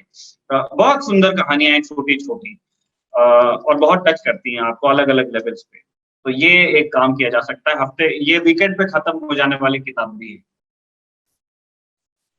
देखने के लिए भी कोई सलाह? आपने इन दिनों क्या देखा? मैं पीछे हो गया था क्राउन देखने में, तो मैं तो अपना जो चौथा सीजन उसका बच गया था, मैं वही निपटा रहा था। तो वही है। ओके। मेरी सलाह में कुछ किताबें हैं, कुछ फिल्में हैं। पहली किताब जो जल्द रिलीज होने वाली है, and I will strongly recommend, juggernaut से आई है ये किताब, the lover boy of Bahawalpur. ये इस किताब का नाम है। How the Pulwama case was cracked. Pulwama में जो फिदायीन हमला हुआ था, जिसमें हमारे 40 जवान शहीद हुए थे, उसके पीछे पाकिस्तान और पाकिस्तान में बैठे आतंकवादियों ने और कश्मीर में बैठे आतंकवादियों ने किस तरह से साजिश रची, उसका बहुत डिटेल में, बहुत ही दिलचस्प एक एक ब्यौरे को निकाल के वर्णन किया है राहुल पंडिता ने। राहुल से आप पहले भी किताबवाला में मुखातिब हो चुके हैं। इस किताब के लिए भी हम राहुल पंडिता से किताबवाला के तहत बात करेंगे। राहुल ने our moon has blood clots और हेलो बस्तर नाम की 2 चर्चित किताबें लिखी हैं, एक माओइस्ट इंसर्जेंसी पर और एक कश्मीरी पंडितों के पलायन पर, और ये तीसरी किताब है। जगरनॉट से ये किताब है, 499 रुपए इसकी कीमत है। ये मेरी पहली वीकेंड रिकमेंडेशन है, मैंने ये पढ़ ली है, उसके बाद ही मैं आपको रिकमेंड कर रहा हूँ। दूसरी किताब मेरे प्रिय कथाकार हैं प्रवीण कुमार, दिल्ली यूनिवर्सिटी में प्रोफेसर हैं। उनकी ये लंबी कहानियों की किताब है वास्को डिगामा की साइकिल। ये इस किताब का शीर्षक है और इसे राजपाल ने छापा है। प्रवीण कुमार की पिछली किताब भी राजपाल से ही आई थी, और इसमें 7 लंबी कहानियां हैं, और एक कहानी तो आप सबसे पहले पढ़िएगा। जो पहली कहानी है, एक राजा था जो सीताफल से डरता था। ये कहानी बहुत अच्छी है। पवन जी का प्रेम और प्रेजेंट टेंस, बसई दारापुर की संतान, कई जो भी कहानियां हैं उसमें आपको बहुत लुत्फ आएगा। और जो लोग उदय प्रकाश के लेखन को, विनोद कुमार शुक्ल के लेखन को, और राही मासूम, मतलब कई नामचीन लोगों के लेखन को पसंद करते हैं, तो उन्हें इस किताब में उन सब का मिक्स भी दिखेगा और उससे आगे की बात भी दिखेगी। तो आई विल स्ट्रांगली रेकमेंड कि प्रवीण कुमार की आप सब किताबें खोज कर पढ़ें, और ये वास्को डिगामा की साइकिल तो जरूर पढ़ें। तीसरी किताब है the emotional life of an actor, stories I must tell. ये कबीर बेदी की ऑटोबायोग्राफी है, और इसे वेस्टलैंड पब्लिकेशन ने छापा है। 699 रुपए इसकी कीमत है। मैं वास्को डिगामा की साइकिल की कीमत बताना भूल गया था, 250 रुपए। ये राजपाल से है। कबीर बेदी की ऑटोबायोग्राफी है। ये जैसा मैंने बताया वेस्टलैंड में छापी है। मैं इस वीकेंड ये पढ़ने वाला हूँ। कबीर बेदी की जो पत्नी थी प्रोतिमा बेदी, उनकी ऑटोबायोग्राफी बड़ी दिलचस्प है, पुरानी है वो अगर आपने नहीं पढ़ी तो वो भी खोज के जरूर पढ़िएगा। चौथी किताब पेंगुइन पब्लिकेशन से है, पैगी मोहन की किताब है। पैगी अभी बसंत वैली स्कूल में पढ़ाती हैं, कई नामचीन यूनिवर्सिटीज में पढ़ा चुकी हैं, और इसका शीर्षक ही देखिए कितना जबरदस्त है, wanderers Kings merchants. The story of India through it's languages.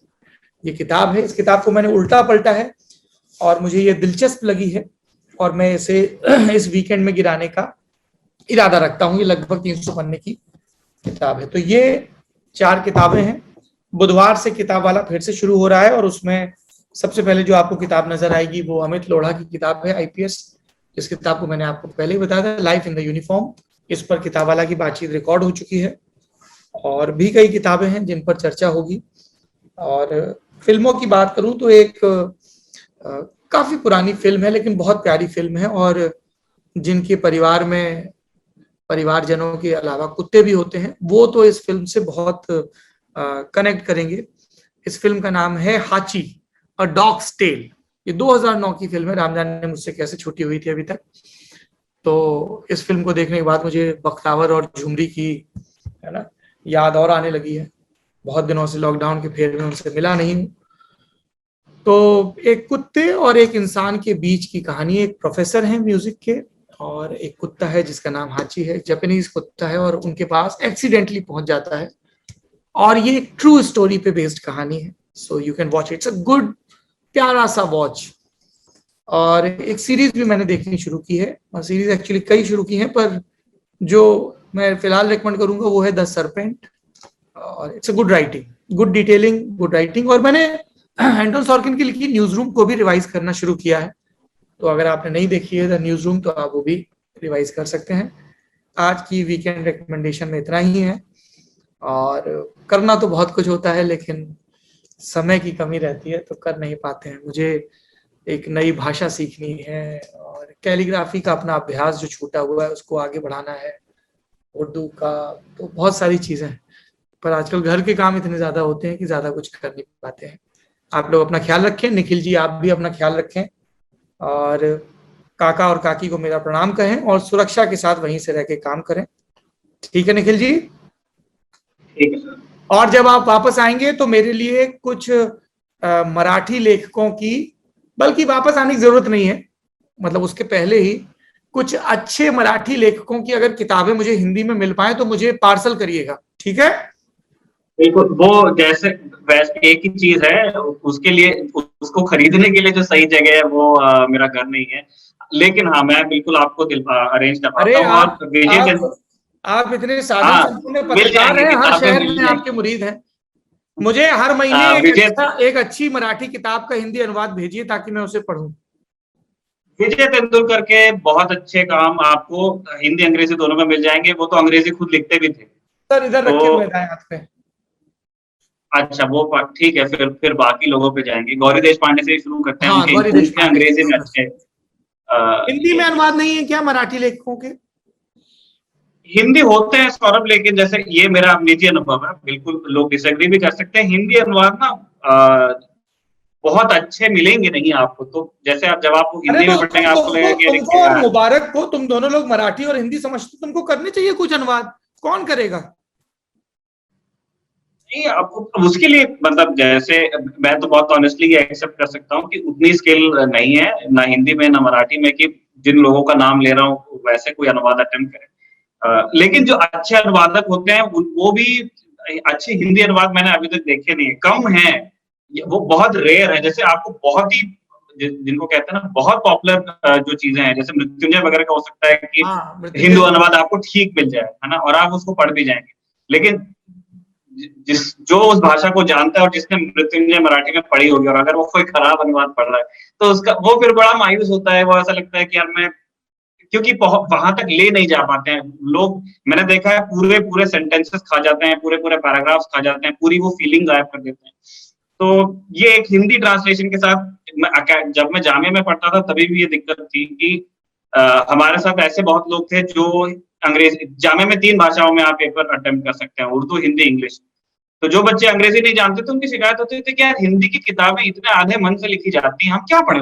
सत्य बात। तो बेचारे बिल्कुल वो टूटी फूटी अंग्रेजी में ही फिर पढ़ते थे। और फिर हम लोगों ने किताब मतलब रिक्वेस्ट की थी यूनिवर्सिटी से कि वो थोड़ा जो ये वाणी प्रकाशन वगैरह जो निकालते हैं वो चीजें लेकर के लाइब्रेरी में ले, और फिर वो एक्सेप्ट होके वो किया। तो वो तो एक बहुत लंबी चीज, मैं आपको लेकिन दिलवाऊंगा किताबें, मैं करवाता हूं। Thank you, I am grateful.